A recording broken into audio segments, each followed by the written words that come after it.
बिस्मिल्लाहिर्रहमानिर्रहीम, अस्सलाम वालेकुम। मैं कैसर अहमद राजा। उम्मीद है आप सबकी तबीयत बिल्कुल ठीक होगी। पाकिस्तान पोलेमिक्स की एक नई एपिसोड के साथ आपकी खिदमत में हाजिर हैं। जैसा कि आप जानते हैं कि इस पॉडकास्ट में हम कोशिश करते हैं कि मीनिंगफुल कन्वर्सेशंस हो, not just for the sake of content creation, बल्कि एक ऐसी चीज़ जिसका एक लास्टिंग इम्पैक्ट हो आइडियोलॉजी पे, और ऑब्वियसली डिबेट करते हैं उन सारी चीज़ों को जो पाकिस्तान में बाहर से कोशिश की जाती है कि वो लोगों के जहन में इनकलकेट की जा सकें। इस सिलसिले में हम हमेशा दावत देते हैं ऐसे मेहमानों को कि जिनकी बातों का एज ए सेट एक लास्टिंग इफेक्ट हो।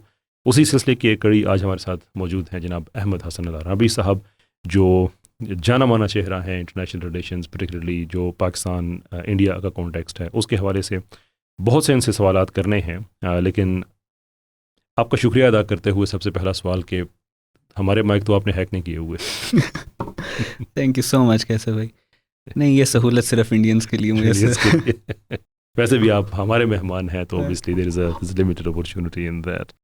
Right sir, let's get straight into it shall we. Pakistan India की एक जंग होती है और ये जो तसलसल है ये इट फील्स लाइक कि जैसे 48 और 65 एक टाइम हम देखते हैं तो हमें 15-18 साल के अंदर अंदर वो जंगें हो जाती हैं, फिर 6 साल में फिर एक और हो जाती है, फिर उसके बाद एक लंबा टाइम जो है वो स्कर्मिशेस होती रही होंगी इधर उधर, but there is something which is, फिर उसके बाद हमारे पास कारगिल है और फिर एक लंबा अरसा गुजरता है उसके दर पे, अगेन इज अनदर 20 और सो ईयर्स, फिर 2019 और 2025 एग्जैक्टली अनदर 6 ईयर, जैसे 65 और 71 के हम कह रहे हैं कि बैक टू बैक फिर ये हो रही। Is there a pattern to it और is just a random thing that just happens? देखिए कैसे भाई, इसमें जो इंडिया पाकिस्तान की जो ये सेटिंग है, इसको आप इस सेटिंग को आप कह रहे हैं, अगर आप इसको हिस्टोरिकली देखें, because history is the greatest teacher. Sure. History के अलावा कोई और कुछ नहीं पढ़ा सकता आपको। और पिछले अगर as long as last 1000 years आप उसको देखें तो इस रीजन की जो डायनामिक्स हैं वो पिछले 70 सालों में तब्दील हुई हैं। बहुत ज़्यादा चेंज आया। फॉर एग्ज़ाम्पल, इंडिया के अंदर पिछले 70 ईयर्स में पहली दफ़ा पिछले 1000 साल में इस पैमाने के ऊपर आप ये कह सकते हैं एक ब्राह्मणाइज्ड एलीट की हुकूमत आई है। आप ये भी कह सकते हैं कि पिछले 1000 साल में इस ब्राह्मणाइज्ड एलीट के नीचे इंडिया यूनाइट हुआ। एक यूनियन बहरहाल तो थी, ऑल्दो 30% ऑफ इट पाकिस्तान चला गया, फिर ईस्ट पाकिस्तान वेस्ट पाकिस्तान करके वो जो छोटा सा यूनियन था, इंडियंस कभी भी इसमें इकट्ठे नहीं रहे। तो ये जो आपको जंगों की आपने बात की है ये नेचुरल है। ये आप अगर ये देखें कि आप 30s के अंदर अगर चले जाएं, जब पहली दफ़ा कांग्रेस रियलाइज या वो ब्राह्मणाइज्ड एलीट रियलाइज कि हमारे पास अपॉर्चुनिटी है कि 1000 साल में पहली दफ़ा हम इकट्ठे हो सकें और हम इंडिया को यूनिफाई कर सकें, तो उनका पहला एक्ट क्या था? उनकी जब पहली दफ़ा हुकूमत आई तो उन्होंने क्या किया, उन्होंने वो वंदे मातरम का तराना जो है उसको परमानेंट कर दिया स्कूल्स के अंदर, जिसमें मुसलमानों ने फिर वर्दा स्कीम और वो सारा कुछ हुआ।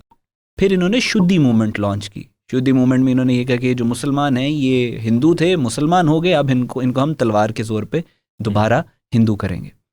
ऑन कॉन्ट्रेरी इसके जो अगेंस्ट जो आइडियोलॉजी थी वो मुसलमानों की थी, जिन्होंने 1000 साल इंडिया पे हुकूमत की, लेकिन एक हिंदू को तलवार के ज़ोर पे मुसलमान नहीं किया। सो इस सारे प्री टेक्स्ट में, इस सारे कॉन्टेक्स्ट में कायद आज़म मोहम्मद अली जिन्ना ने इन ब्राह्मणाइज्ड एलीट और ब्रिटिश एम्पायर के जबड़ों से पाकिस्तान निकाला, and Pakistan came into being against, practically against all odds. जब ये बन गया, पाकिस्तान बना, तो उस वक्त इन्होंने कहा कि हम ये मुसलमान इंसिस्ट कर रहे हैं, गिव देम अ कंट्री, इनकी लाइफलाइंस काट दो, इनको पैसे ना दो, इनको इनके रिसोर्सेज ना दो, ये मिन्नतें करके वापस आएंगे, और फिर जब वापस आएंगे तब ये हमेशा के लिए हमारे गुलाम रहेंगे। पाकिस्तान सर्वाइव्ड। ये अगर मेरे सवाल it wasn't the part of it, but आपने एक बात कही है विच इज़ क्वाइट इम्पोर्टेंट कि जिन्ना ने किन हालात में पाकिस्तान को स्नैच अवे किया।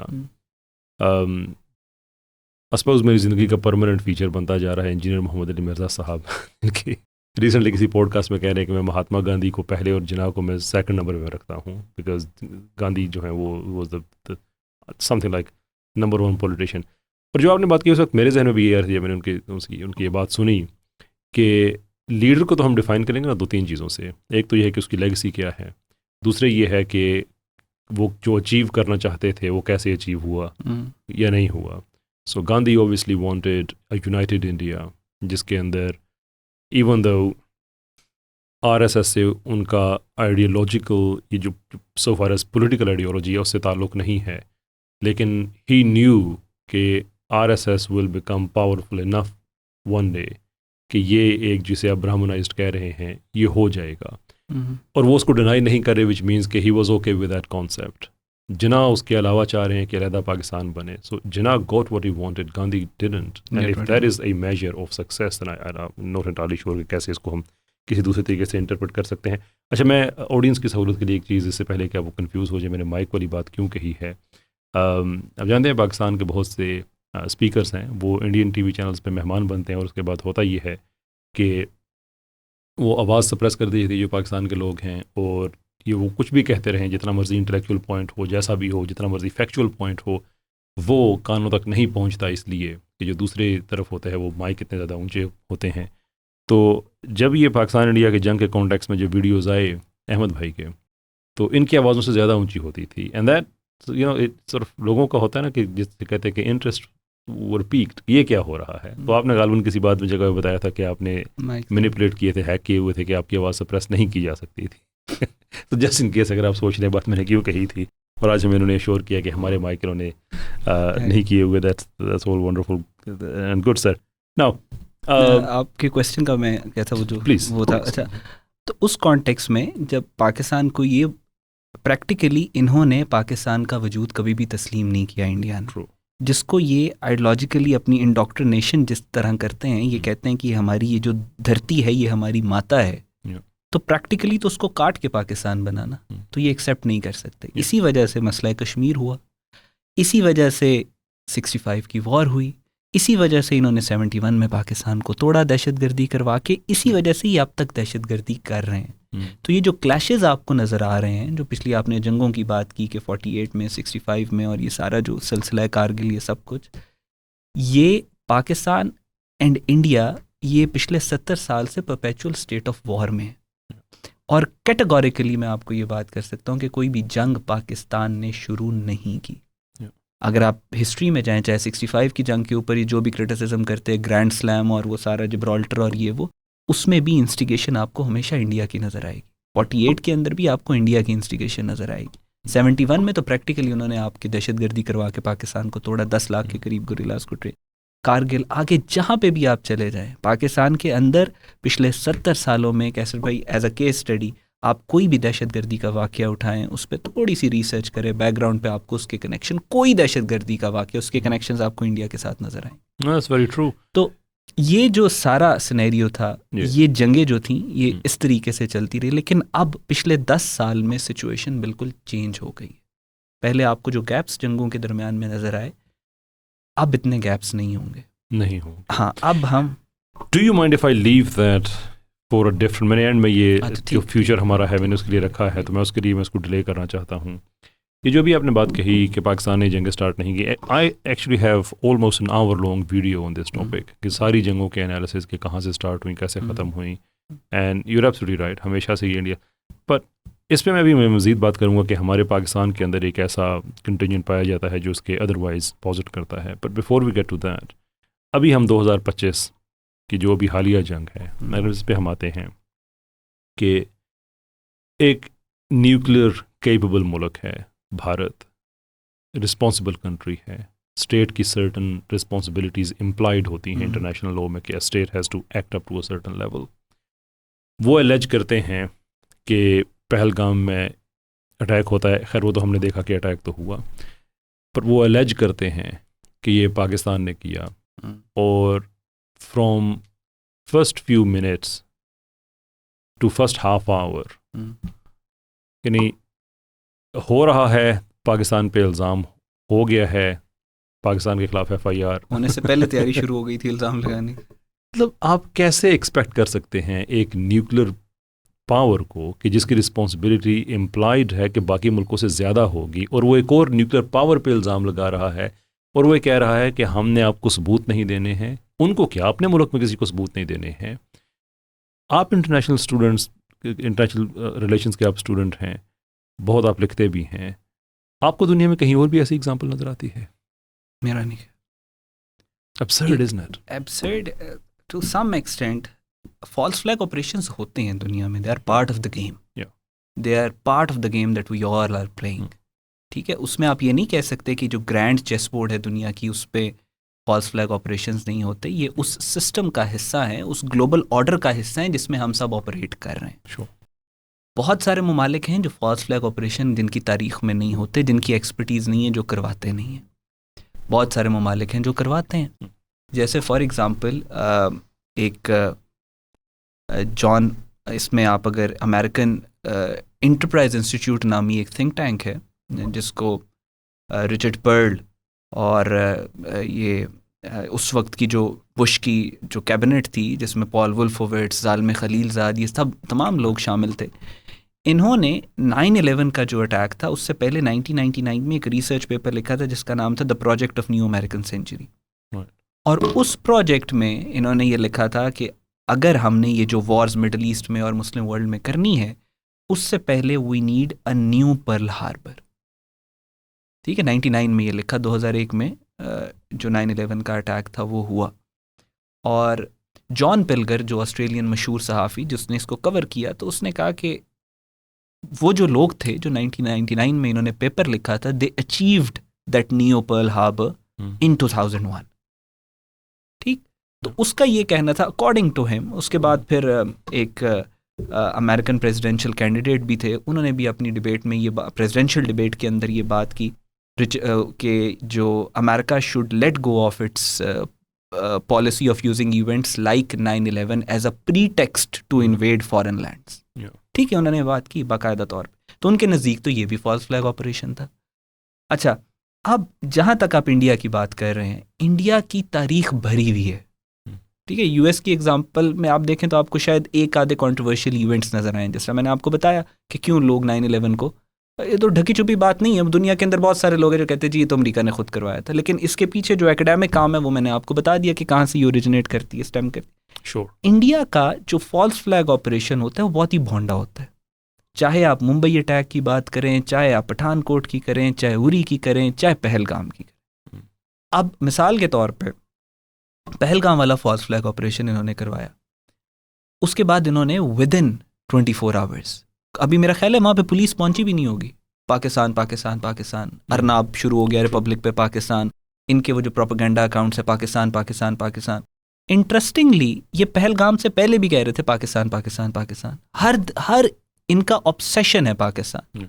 और वो आपको पता चल जाता है जब आप इसको सही से, और वो उन्हीं जंग के दौरान ही एक रॉ का डॉक्यूमेंट भी फिर लीक हुआ, ठीक है, इंडियन इंटेलिजेंस एजेंसी का, जिसमें बाकायदा तौर पे उन्होंने लिखा हुआ था कि हमने इस तरह करवाना है, उसको हमने एंटी मुस्लिम कलर देना है, पूरी दुनिया में एंटी मुस्लिम सेंटिमेंट जो है वो बहुत ज़्यादा तेज़ हो रहा है, तो हमने वो कैश करना है और वो सारा कुछ करना है।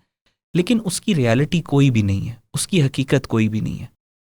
अब दुनिया हार्ड पावर की ज़ुबान समझती है, जिसके पास ताकत है वही सच्चा है।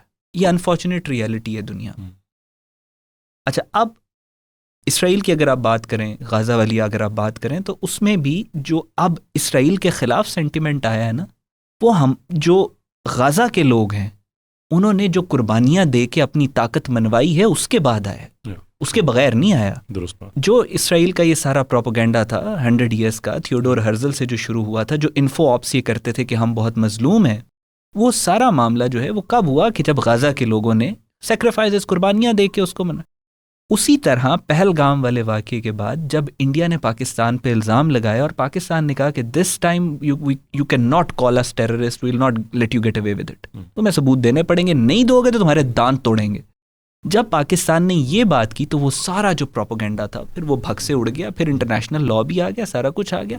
कनाडा के अंदर हरदीप सिंह निज्जर को इन्होंने मरवाया। क्या किया कनेडियन गवर्नमेंट ने 5 आई अलायंस को इन्वॉल्व किया, इंडिपेंडेंट इन्वेस्टिगेटर्स को इन्वॉल्व किया, उसमें इंडियंस भी थे, उसमें इंडिया के रिप्रेजेंटेटिव्स भी थे।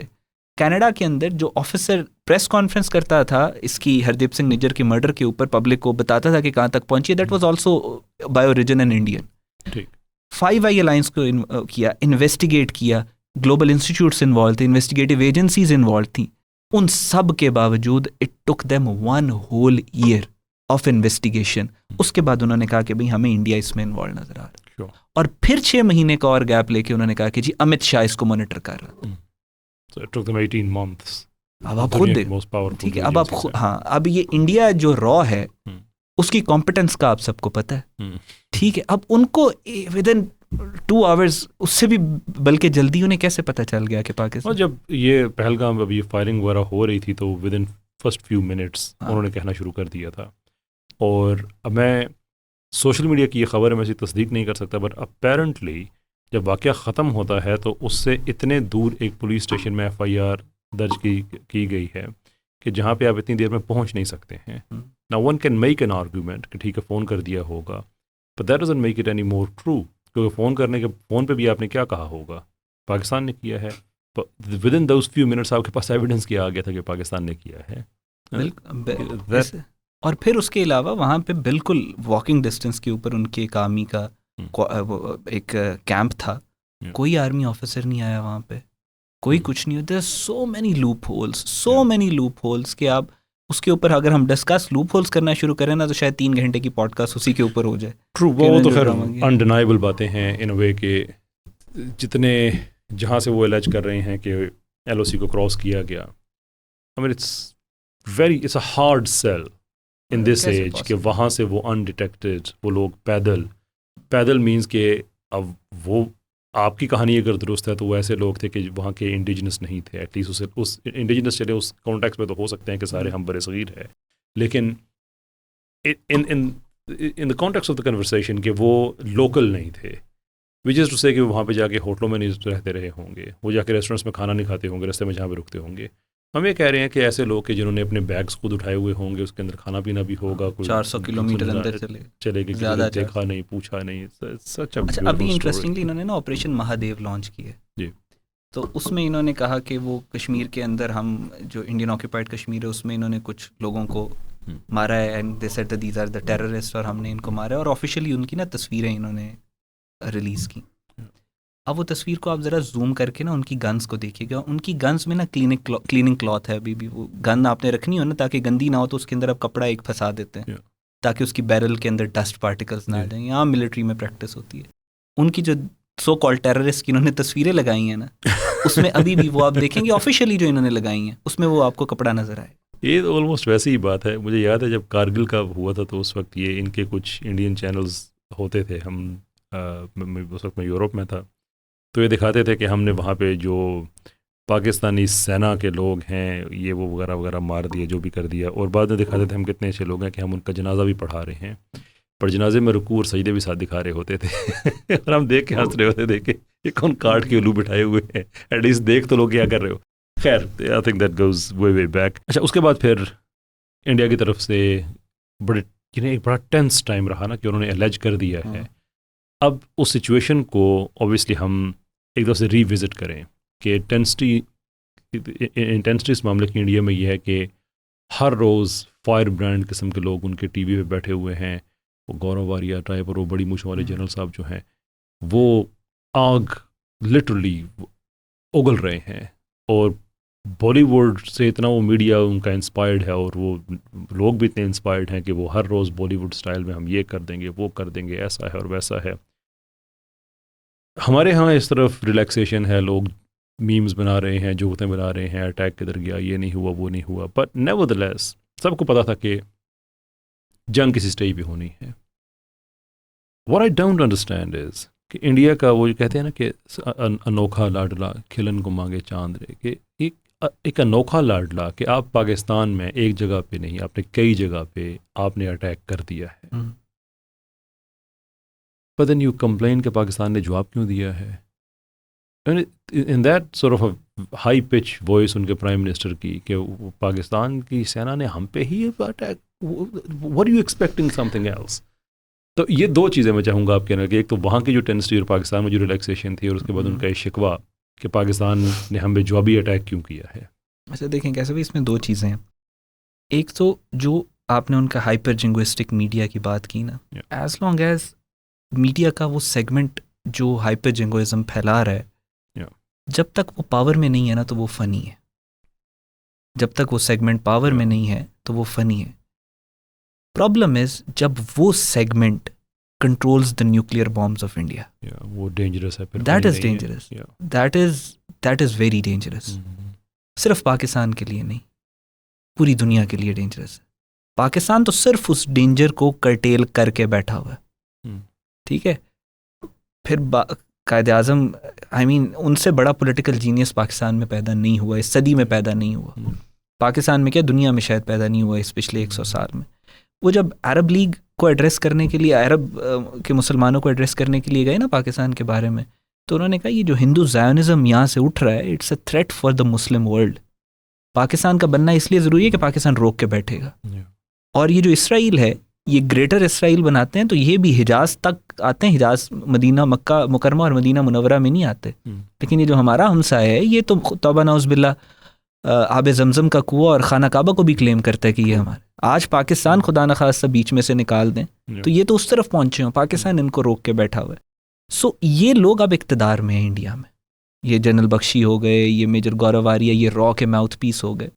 ये इतना ज़्यादा कल्टिज़म इनकलकेट कर चुके हैं उनके माइंड्स में कि अब ये एक ऐसी चीज़ बन गई है जिंगोइस्टिक और ये अटैक्स और ये मार धाड़ और जेनोसाइड इनके लिए, कि इस सब वायलेंस के बगैर इनका सर्वाइवल पॉसिबल ही नहीं है, विच इज़ डेंजरस।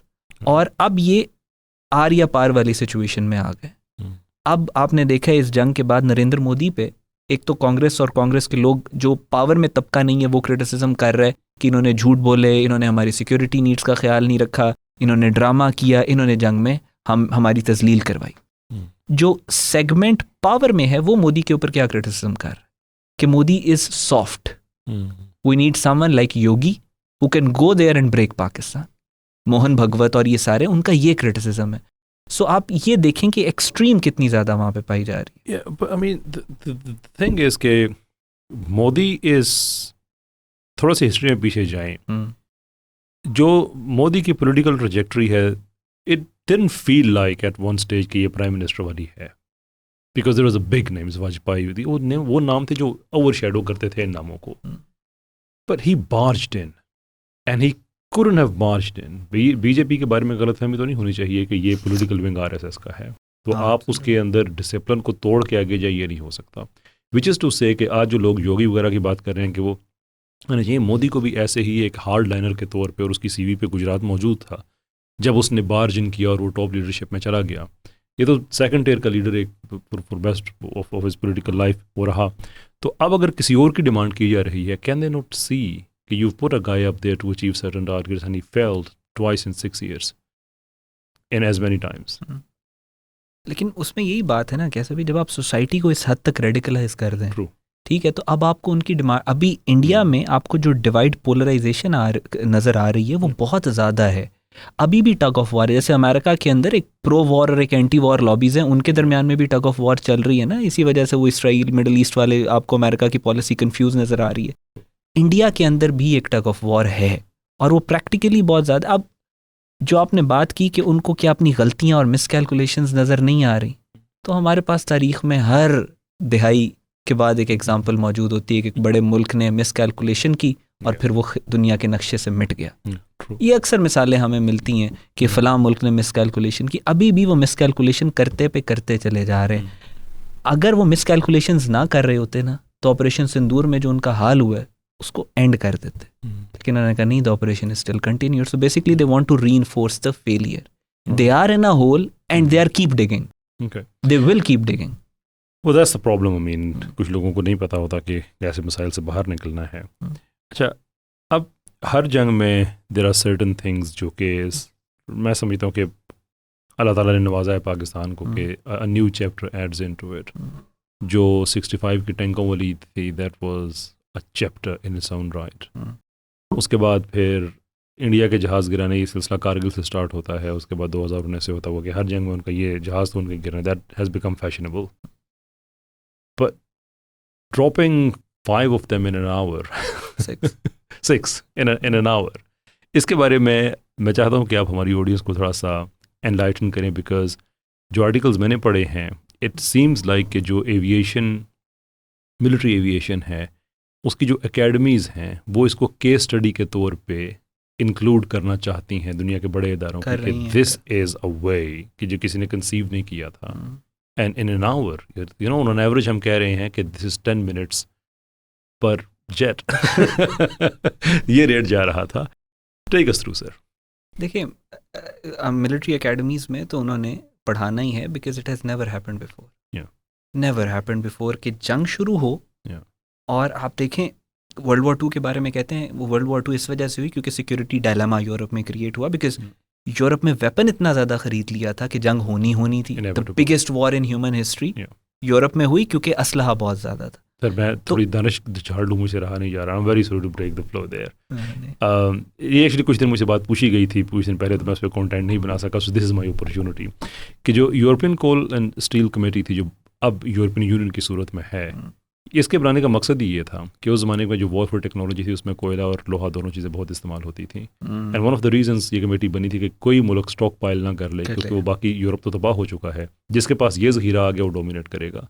और उसके बाद चूँकि जंग का ख़तरा टला तो यही फिर यूरोप मुख्तलिफ मदारिज से गुजरते गुजरते आज ये यूरोपियन यूनियन पे आ गया. सो वो जिन साहब ने सवाल पूछा था यूरोपियन यूनियन की history, that's what it was कोयल, उसकी हम हिस्ट्री की बात करते थे. वेरी वेरी सॉरी नहीं. अच्छा, तो यूरोप के पास इतना असला वर्ल्ड वॉर 2 के टाइम पे था ना, पूरे यूरोप के पास, उतना सिर्फ पिछले 3 साल में इंडिया ने लिया. तो आप इमेजिन करें कि इनका जिंगोइज्म और इनका वॉर मॉन्गरिंग और हिस्टीरिया, वॉर हिस्टीरिया कितना ज़्यादा था. उस सिचुएशन के अंदर उनकी एयरफोर्स, जो हमारी एयरफोर्स है, कई गुना ज़्यादा ही अपने आप को कहते थे कि पावरफुल हैं, वो एयरफोर्स और एग्रेसिव एयरफोर्स वो अटैक करने के लिए पाकिस्तान पे आए. और फिर आपकी एयरफोर्स उड़े जो कि आपके प्लेन्स भी उनसे नंबर्स में कम थे. ठीक है. और फिर जो इन्होंने वो हिस्टीरिया क्रिएट किया हुआ था सराउंडिंग राफेल्स तो भी वो बहुत ही कुछ ऐसे जहाज़ हैं जो नज़र भी नहीं आते और मार के भी चले जाते हैं और पता नहीं क्या किया और पता नहीं वो मार्स और जुपिटर से आते हैं. 6 राफेल उनके जो हैं वो पहले 1 से 2 घंटे के अंदर हमने डाउन किए. एक तो ये अपने अंदर एक मिरेकल है. इससे बड़ा मिरेकल ये है कि वो हमारा एक जहाज़ भी नहीं हिट कर सके. ये उससे बड़ा जो एविएशन का और वो जो एयरफोर्स की तारीख के अंदर एक मिरेकल है. और ये अल्लाह का इतना फजल हुआ है पाकिस्तान पे कि इससे ज़्यादा मतलब आपका ये ऐसा रिकॉर्ड बना है जिसको अभी तक कोई इंसानी, चाइनीज़ ये कहते हैं कि आप हमारे इक्विपमेंट को हमसे बेहतर इस्तेमाल करते हैं. ठीक. यू सी उनका one of the reasons I mean they have to appreciate this is because आप चूँकि इस फील्ड में आप एक्सपर्ट हैं, you can explain this in much better than way than I can, कि having a theoretical capability of a weapon and turning that into battle tested state. असल चीज़ तो ये है. तो चाइना की जितना भी जो वेपनरी थी वो theoretically speaking was very capable, but now all of sudden they become battle tested. तो मार्केट उसकी फिर एकदम से दुनिया में वो एक्सपेंड हुई. I think that's a record भी है 200 किलोमीटर का air to air strike down. बहुत इसमें आप you turn a page you will find a record. उस 6 घंटों में हमने, I was studying this report, कि 60 से ज़्यादा रिकॉर्ड्स हमने ब्रेक किए हैं. ठीक है. मिलिट्री उसके अंदर अलग पॉडकास्ट हो सकती है, उस पर अलग पॉडकास्ट हो सकती है. अल्लाह का शुक्र, अल्लाह का फजल और अल्लाह का करम इतना ज़्यादा पाकिस्तान पे हुआ है कि हमने ये सब कुछ अचीव किया. चाइना की जो बात आपने की ना, देखें कैसे भी दुनिया यूनिपोलर से मल्टीपोलर की तरफ आ रही है. अमेरिका ने दुनिया पे रूल किया अपनी मिलिट्री पावर की वजह से, रशिया ने रूल किया मिलिट्री पावर की वजह से. दुनिया की जितनी भी सुपर पावर्स हैं वो मिलिट्री पावर को, एस्टैब्लिश मिलिट्री पावर होना बहुत ज़रूरी है. स्पेशली जंगों की 21st century, century of Wars, और जंगें होनी है, एक्टिव कॉन्फ्लिक्ट सबसे ज़्यादा है. चाइना अपने आप को एस्टैब्लिश करना चाह रहा है एज अ सुपर पावर. कर नहीं सकता जब तक वो अपनी मिलिट्री को एस्टैब्लिश नहीं करता. तो एक फ्रेंच डिफेंस एनालिस्ट है, उनका आर्टिकल छपा था वॉर के फ़ौरन बाद, और उन्होंने कहा था चाइना पिछले 20 साल से जो ब्रेक थ्रू चाह रहा था वो उसको पाकिस्तान ने दिलवा दी. This is how important Pakistan is in establishing China's defence industry and military equipment उस दौर में कि जब जंगें हो रही हैं. ठीक है. राफेल के जो शेयर हैं वो गिर रहे हैं, चाइनीज़ इक्विपमेंट के ऊपर जा रहे हैं. कोई छोटी बात तो नहीं है, ये तो गेम चेंजर है. दूसरी, आपने कैसे एक बहुत इंपॉर्टेंट बात की थी कि नरेंद्र मोदी ने जो ये कहा कि उन्होंने हम पर ही हमला कर दिया.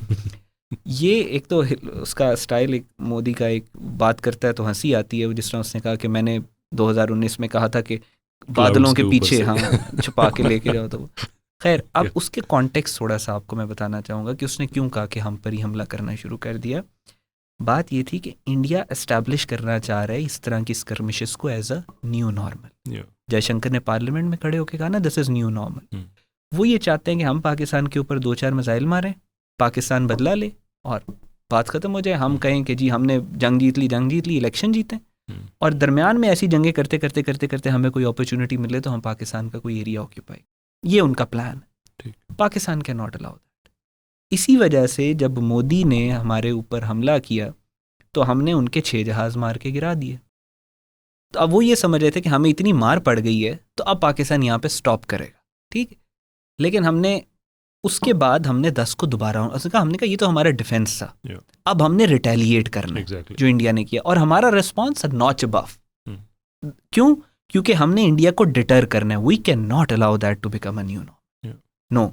We have to send a message, a very powerful message across कि ये न्यू नॉर्मल नहीं हो सकता।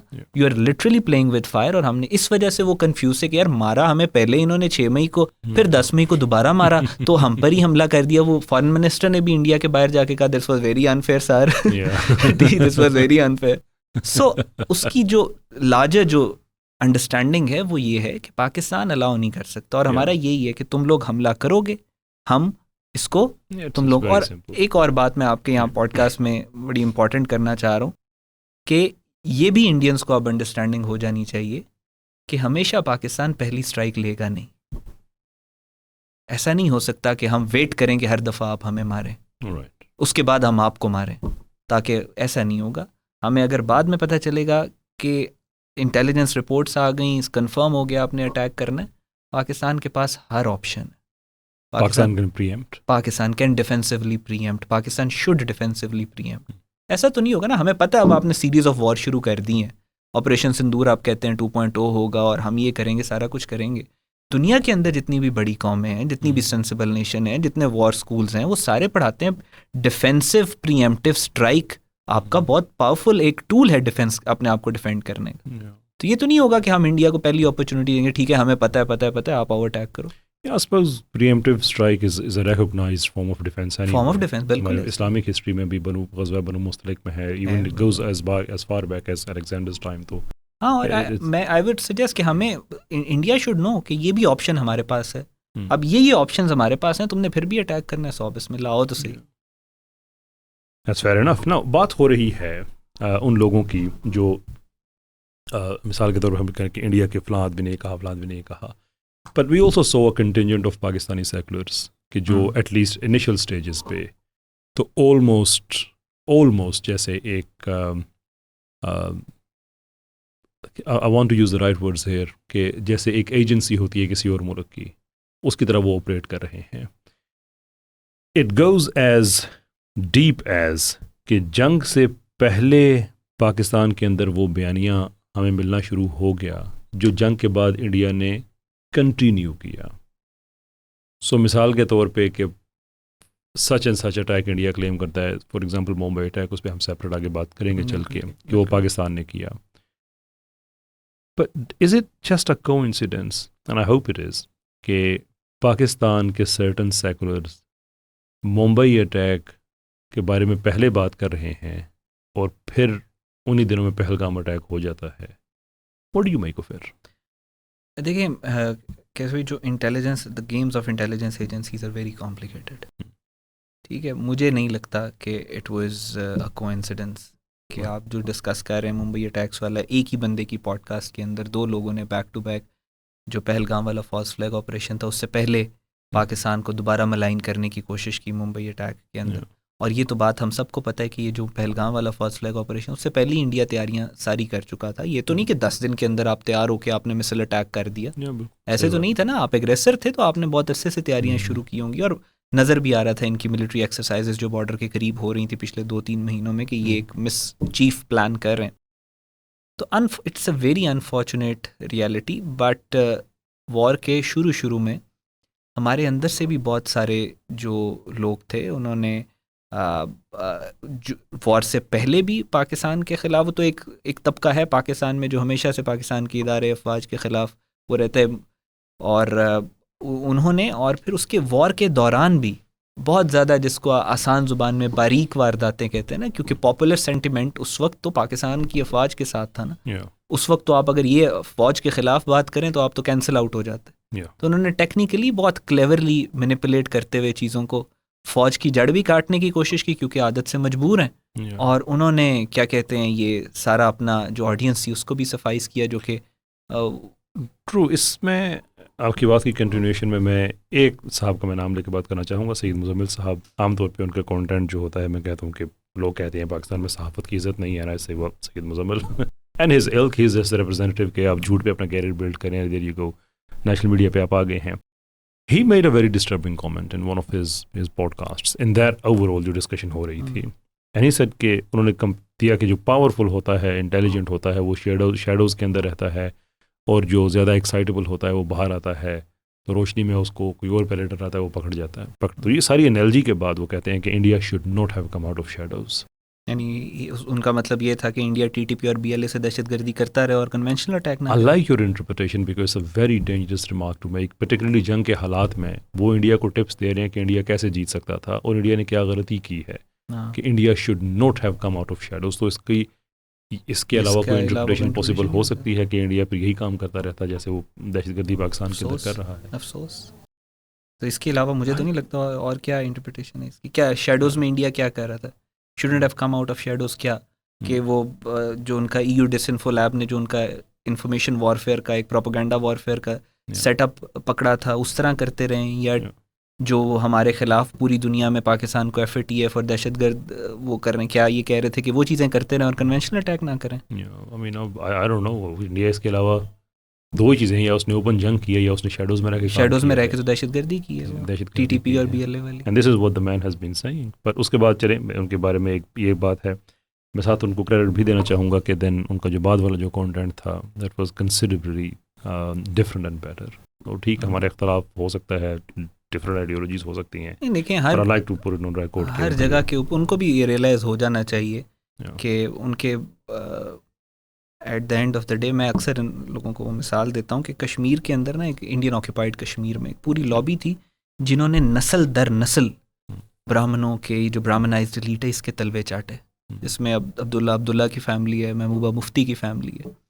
तो जब इंडिया ने 370 और 35A को रिवोक किया ना, ख़त्म किया, इन सारों को हाउस अरेस्ट किया, और ये रोते हुए ये कहते थे कि हमने तो सारी उम्र तुम्हारे तलवे चाटे हैं, तो तुमने हमारे साथ भी ये कर दिया। इन सारों को ये बात समझ में आनी चाहिए। चैनल बिला वजह तो बैन नहीं हुए थे ना, चैनल बिला वजह, तो इनके साथ भी वही सलूक हुआ ना, ठीक है। अब इनके बारे में अक्सर ये एक परसेप्शन है कि इनकी इंडियन ऑडियंस बहुत ज़्यादा है सईद मुज़म्मिल की, और लेकिन ही शुड ऑल्सो अंडरस्टैंड कि भाई पाकिस्तान है तो, जिस तरह मैं अफ़गानियों के बारे में भी अक्सर ये बात करता ना, जो कहते रहते होते थे पहले जी ग्रेटर अफ़गानिस्तान और ये सारा कुछ, तो मैं इनको भी कहता था आपकी सिर्फ और सिर्फ एक वैल्यू और हैसियत है कि आप पाकिस्तान के हमसाए हैं, you share a long border with Pakistan. Pakistan नहीं है तो कुछ भी नहीं है, आप लोगों की भी कोई वैल्यू नहीं है, ठीक है। अफ़गानिस्तान के ऊपर भी जो अटैक हुआ था ना 2001 में, तो उसमें भी जो इंडिया अफ़गानिस्तान को इतनी वैल्यू कर रहा था वो इसी वजह से कर रहा था कि हम ये सारी जो बेल्ट है, हमारे काउंसलेट्स यहाँ पे बनाएंगे और यहाँ से TTP को पाकिस्तान के अंदर भेजेंगे।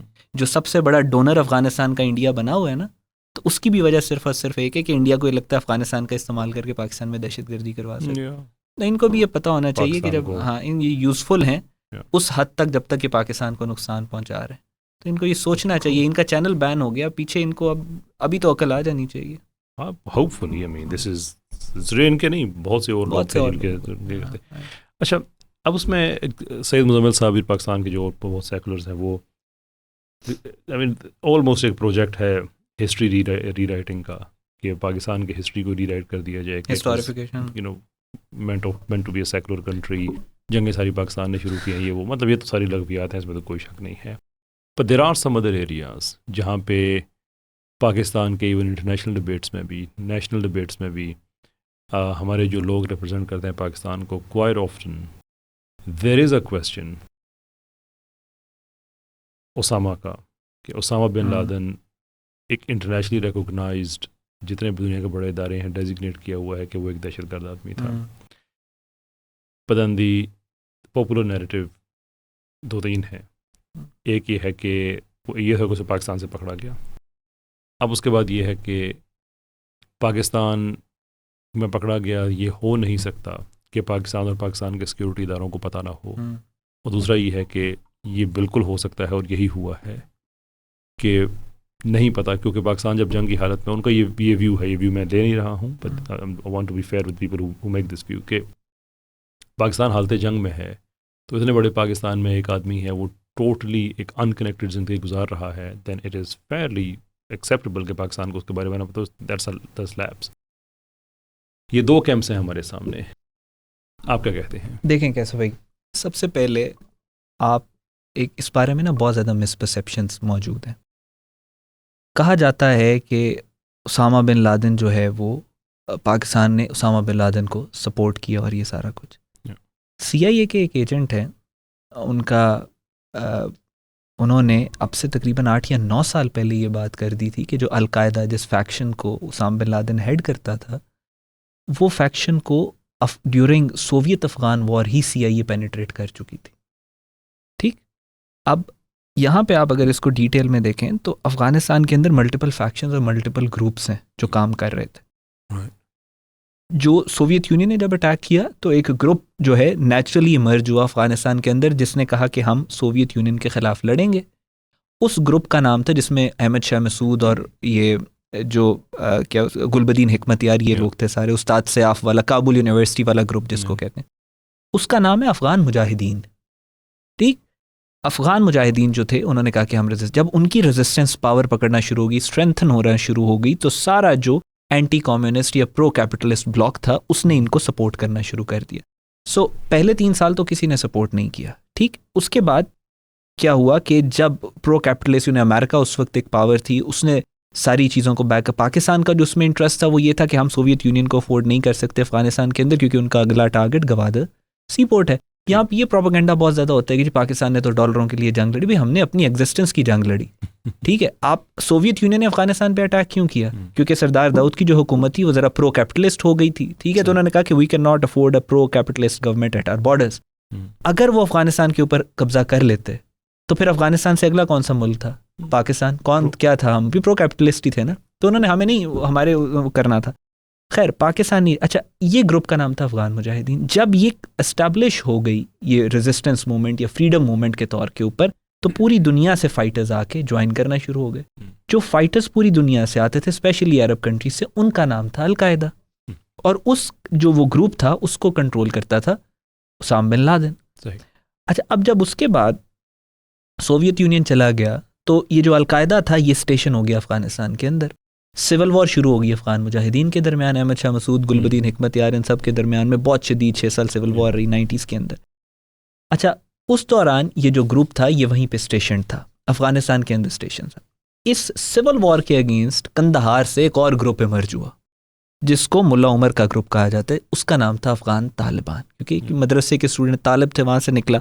और उन्होंने कहा कि हम सिविल वॉर को ख़त्म करेंगे। उन्होंने कहा हमारे एक हाथ में उन्होंने कहा कुरान और एक हाथ में उन्होंने कहा कलाशनकोफ है, तो हम कुरान का निज़ाम लाएंगे, सिविल वॉर को हम, अफगानिस्तान की अपनी लेजिटिमेसी है, वहाँ पे आप इसी तरीके से लेजिटिमेट हुकूमत लेते हैं, उसके साथ आप उसको क्रिटिसाइज कर सकते हैं, लेकिन you can not do anything about it. I can not do anything about it. See, I am just explaining what has happened.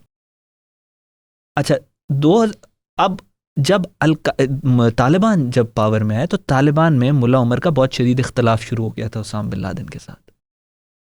Taliban ने या अफगान मुजाहिदीन ने कभी भी अफगानिस्तान के बाहर ऑपरेट नहीं किया उस वक्त वाले जो थे। अलकायदा जो थी वो ये इंटरनेशनली अटैक्स वगैरह और ये सारा कुछ करती थी, जो कि बैड फेथ और बैड नेम लेके आते थे अफगान तालिबान की हुकूमत के लिए, और उनका कोई इंटरेस्ट नहीं था बाहर हमले करा के। अच्छा, अब जब 2001 में अटैक किया अमेरिका ने इनके ऊपर, अफगानिस्तान के ऊपर, तो उस वक्त उसामा बिन लादेन, ये फैक्चुअल बात है, उस वक्त Usama bin Laden house arrest था। मुल्ला उमर ने उसामा बिन लादेन को हाउस अरेस्ट किया हुआ था। ठीक है, इसको आप चेक कर लीजिएगा फैक्चुअली। अच्छा, अब जब ये सारा चल रहा था तो अमेरिका कह रहा था कि भाई मैंने अफगानिस्तान पे हमला करना। इंडिया प्रोपेगेंडा कर रहा था कि 9/11 में तो पाकिस्तानी भी इन्वॉल्व है। हम पूरी दुनिया के सामने अपना नैरेटिव रेक्टिफाई, मतलब हम पूरी दुनिया के सामने अपना नैरेटिव रख रहे थे कि भाई हम नहीं है इसमें इन्वॉल्व, पाकिस्तान का तो कोई लेना देना नहीं है। इंडिया अमेरिका को कह रहा था कि आप हमसे बेसिस लें, पहले पाकिस्तान पे हमला करें फिर अफगानिस्तान पे हमला करें। हम कह रहे थे हमारा इस अटैक के साथ कोई लेना देना नहीं है। और उसको उस वक्त आपको पता है America was a giant. America, हमें तो फोन आया था ना कॉलिन पावेल का, either you are with us और अगेंस्ट अस। अच्छा, उस सारे कॉन्टेक्स्ट के अंदर उसामा बिन लादेन साहब निकलते हैं और कहते हैं I have nuclear bombs and I am not going to disclose मैंने कहाँ से ली। अब कोई अकल का अंधा या जाहिल भी होगा ना तो वो भी ये बात करेगा कि उसामा बिन लादेन ने पाकिस्तान के खिलाफ स्टेटमेंट दी। ठीक, और उसके बाद पाकिस्तान की जो हमारे यहाँ पे उसामा बिन लादेन, उस वक्त आपको शायद याद हो या ना हो, बहुत शदीद सेंटिमेंट आया उसामा बिन लादेन के ख़िलाफ़ कि ये झूठ बोल रहा है और इसने क्या हरकत की है। तो उस वक्त भी और उससे पहले भी हमारे इदारों का, हमारी इंस्टीट्यूट्स का, गवर्नमेंट का उसामा बिन लादेन के साथ कोई इतना लिंक नहीं था। ठीक। दूसरा अब आ जाएंगे OBL वाला जो एबटाबाद वाला ऑपरेशन हुआ। You understand how America works. आपको पता है पिछले 70 साल में, 80 साल में अमेरिका ने अपने मिलिट्री मसल की वजह से पूरी दुनिया को बुली करके रूल किए। जैसे मैंने अभी बात की, हमारे भी उन्होंने कहा विद अस और अगेंस्ट अस, जो हमारे साथ नहीं है वो हमारे खिलाफ है, मार देंगे, ये कर देंगे। ठीक। अमेरिका एस्टेब्लिश करता है अपने आप को एज अ पावर जो अपने दुश्मनों को ख़त्म कर देता है, छोड़ता नहीं है। अमेरिका की दुश्मनी बहुत बुरी है। ठीक। ये साइऑप्स है जो उन्होंने बिल्ड करना होता है। उन्होंने इराक के ऊपर अटैक किया। इराक पे अटैक करने के बाद उन्होंने कहा कि जी सद्दाम हुसैन ने जुर्रत की हमारे खिलाफ खड़ा होने की। उसके साथ उन्होंने क्या करवाया, वो जब पकड़ा गया उसके बाद उन्होंने उसको परेड किया पूरी दुनिया के सामने। CNN क्या, तो BBC क्या, तो फॉक्स न्यूज़ क्या, और फिर उसको लटकाया तो फिर लटकते हुए उसकी वीडियोस और क्या किया। उसी तरह कदाफी के साथ उन्होंने किया। Everything was documented. They made sure, CNN BBC made sure कि वो डॉक्यूमेंट करें। और इतने टफ हालात में जब सिविल वॉर हो रही है, कत्ल हो रहा है, खून ही खून है सड़कों पे, फिर भी वो CNN BBC के नुमाइंदों को भेज रहे हैं वीडियो बना के लानी है कदाफी की, वीडियो बनानी है सद्दाम हुसैन की। अच्छा, अब ये कैसे पॉसिबल है कि दुनिया की तारीख का सबसे बड़ा दहशतगर्द, जिसकी वजह से अमेरिका ने इराक पे वॉर ऑन टेरर शुरू की, मिडल ईस्ट में जंगें की, करोड़ों की तादाद में लोगों को मारा, करोड़ों की तादाद में लोगों को बेघर किया, वो पकड़ा गया है। अमेरिका जिसको कहते हैं सबसे बड़ा दुश्मन, जिसकी एक तस्वीर अगर बराक ओबामा लगा दे तो बराक ओबामा कभी अमेरिका से प्रेसिडेंशियल इलेक्शन ना हारे। ठीक है, जिसकी एक तस्वीर अगर बाइडन लगा दे कि मेरे दौर में ये मरा है तो कभी बाइडन इलेक्शन ना हारे, जिसकी एक तस्वीर ट्रंप लगा दे तो कभी ट्रंप इलेक्शन ना हारे। इतना बड़ा दहशतगर्द, ऐसा क्या हुआ कि उसकी एक तस्वीर, एक वीडियो अमेरिका ने नहीं निकाली? तो आप तीसरा कैंप ले रहे हैं कि वहां पे उसामा नहीं था? मेरा नहीं ख्याल उसामा वहां पे था। ठीक है, और you're basing this argument on simple logic, policy से consistent नहीं है ये। Simple logic. उनसे पूछा गया कि आपके पास क्या सबूत है कि उसामा यहाँ पे, कहते हमने उसामा का एक DNA टेस्ट किया जो कि उसकी बहन के DNA से मिलता है।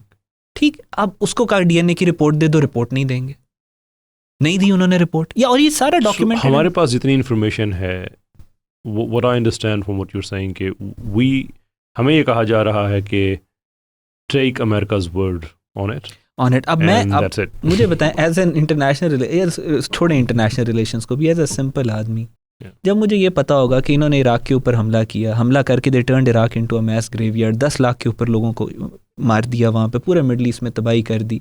ठीक है, उसके 10 साल के बाद इन्होंने कहा सॉरी हमें पता नहीं था, यहाँ पे वेपन ऑफ मैस डिस्ट्रक्शन नहीं थे। अब मैं एक ऐसे मुल्क का आर्ग्यूमेंट उसामा बिन लादेन के ऊपर क्यों मानूं? इस इराक वाली एग्जांपल के बाद और बहुत सी और एग्जांपल्स के बाद जो अमेरिका बाद में करता है, I think some credence certainly can be lent to what you're saying. जब तक कोई something ground breaking so far as I'm concerned, क्योंकि मैं पहले ही गुफ्तगू 2 ही कैंप्स में रही है। अब आपने तीसरा कैंप बीच में ऐड किया है। मैं कोई कैंप की बात नहीं कर रहा, मैं I am just raising a question कि जब तक आप मुझे कोई तस्वीर नहीं दिखाएंगे ना, जब तक मैं क्यों, मुझे बताएं मैं क्यों मानूं? कोई वजह है मेरे पास मानने की? अमेरिका की बात, अमेरिका का नैरेटिव मैं क्यों बाय करूं? ठीक, जबकि उन्होंने इसका कोई सबूत नहीं दिया है, सिर्फ कह रहे हैं कि हमने कर दिया है। और इंटरेस्टिंग बात एक और आपको बताता हूं कि जितने नेवी सील्स ने वो ऑपरेशन किया, all are dead. Okay, now I think why? क्यों प्रोटेक्ट नहीं कर सके? उनकी अमेरिका की हिस्ट्री का सबसे बड़ा ऑपरेशन था, क्यों प्रोटेक्ट नहीं कर सके?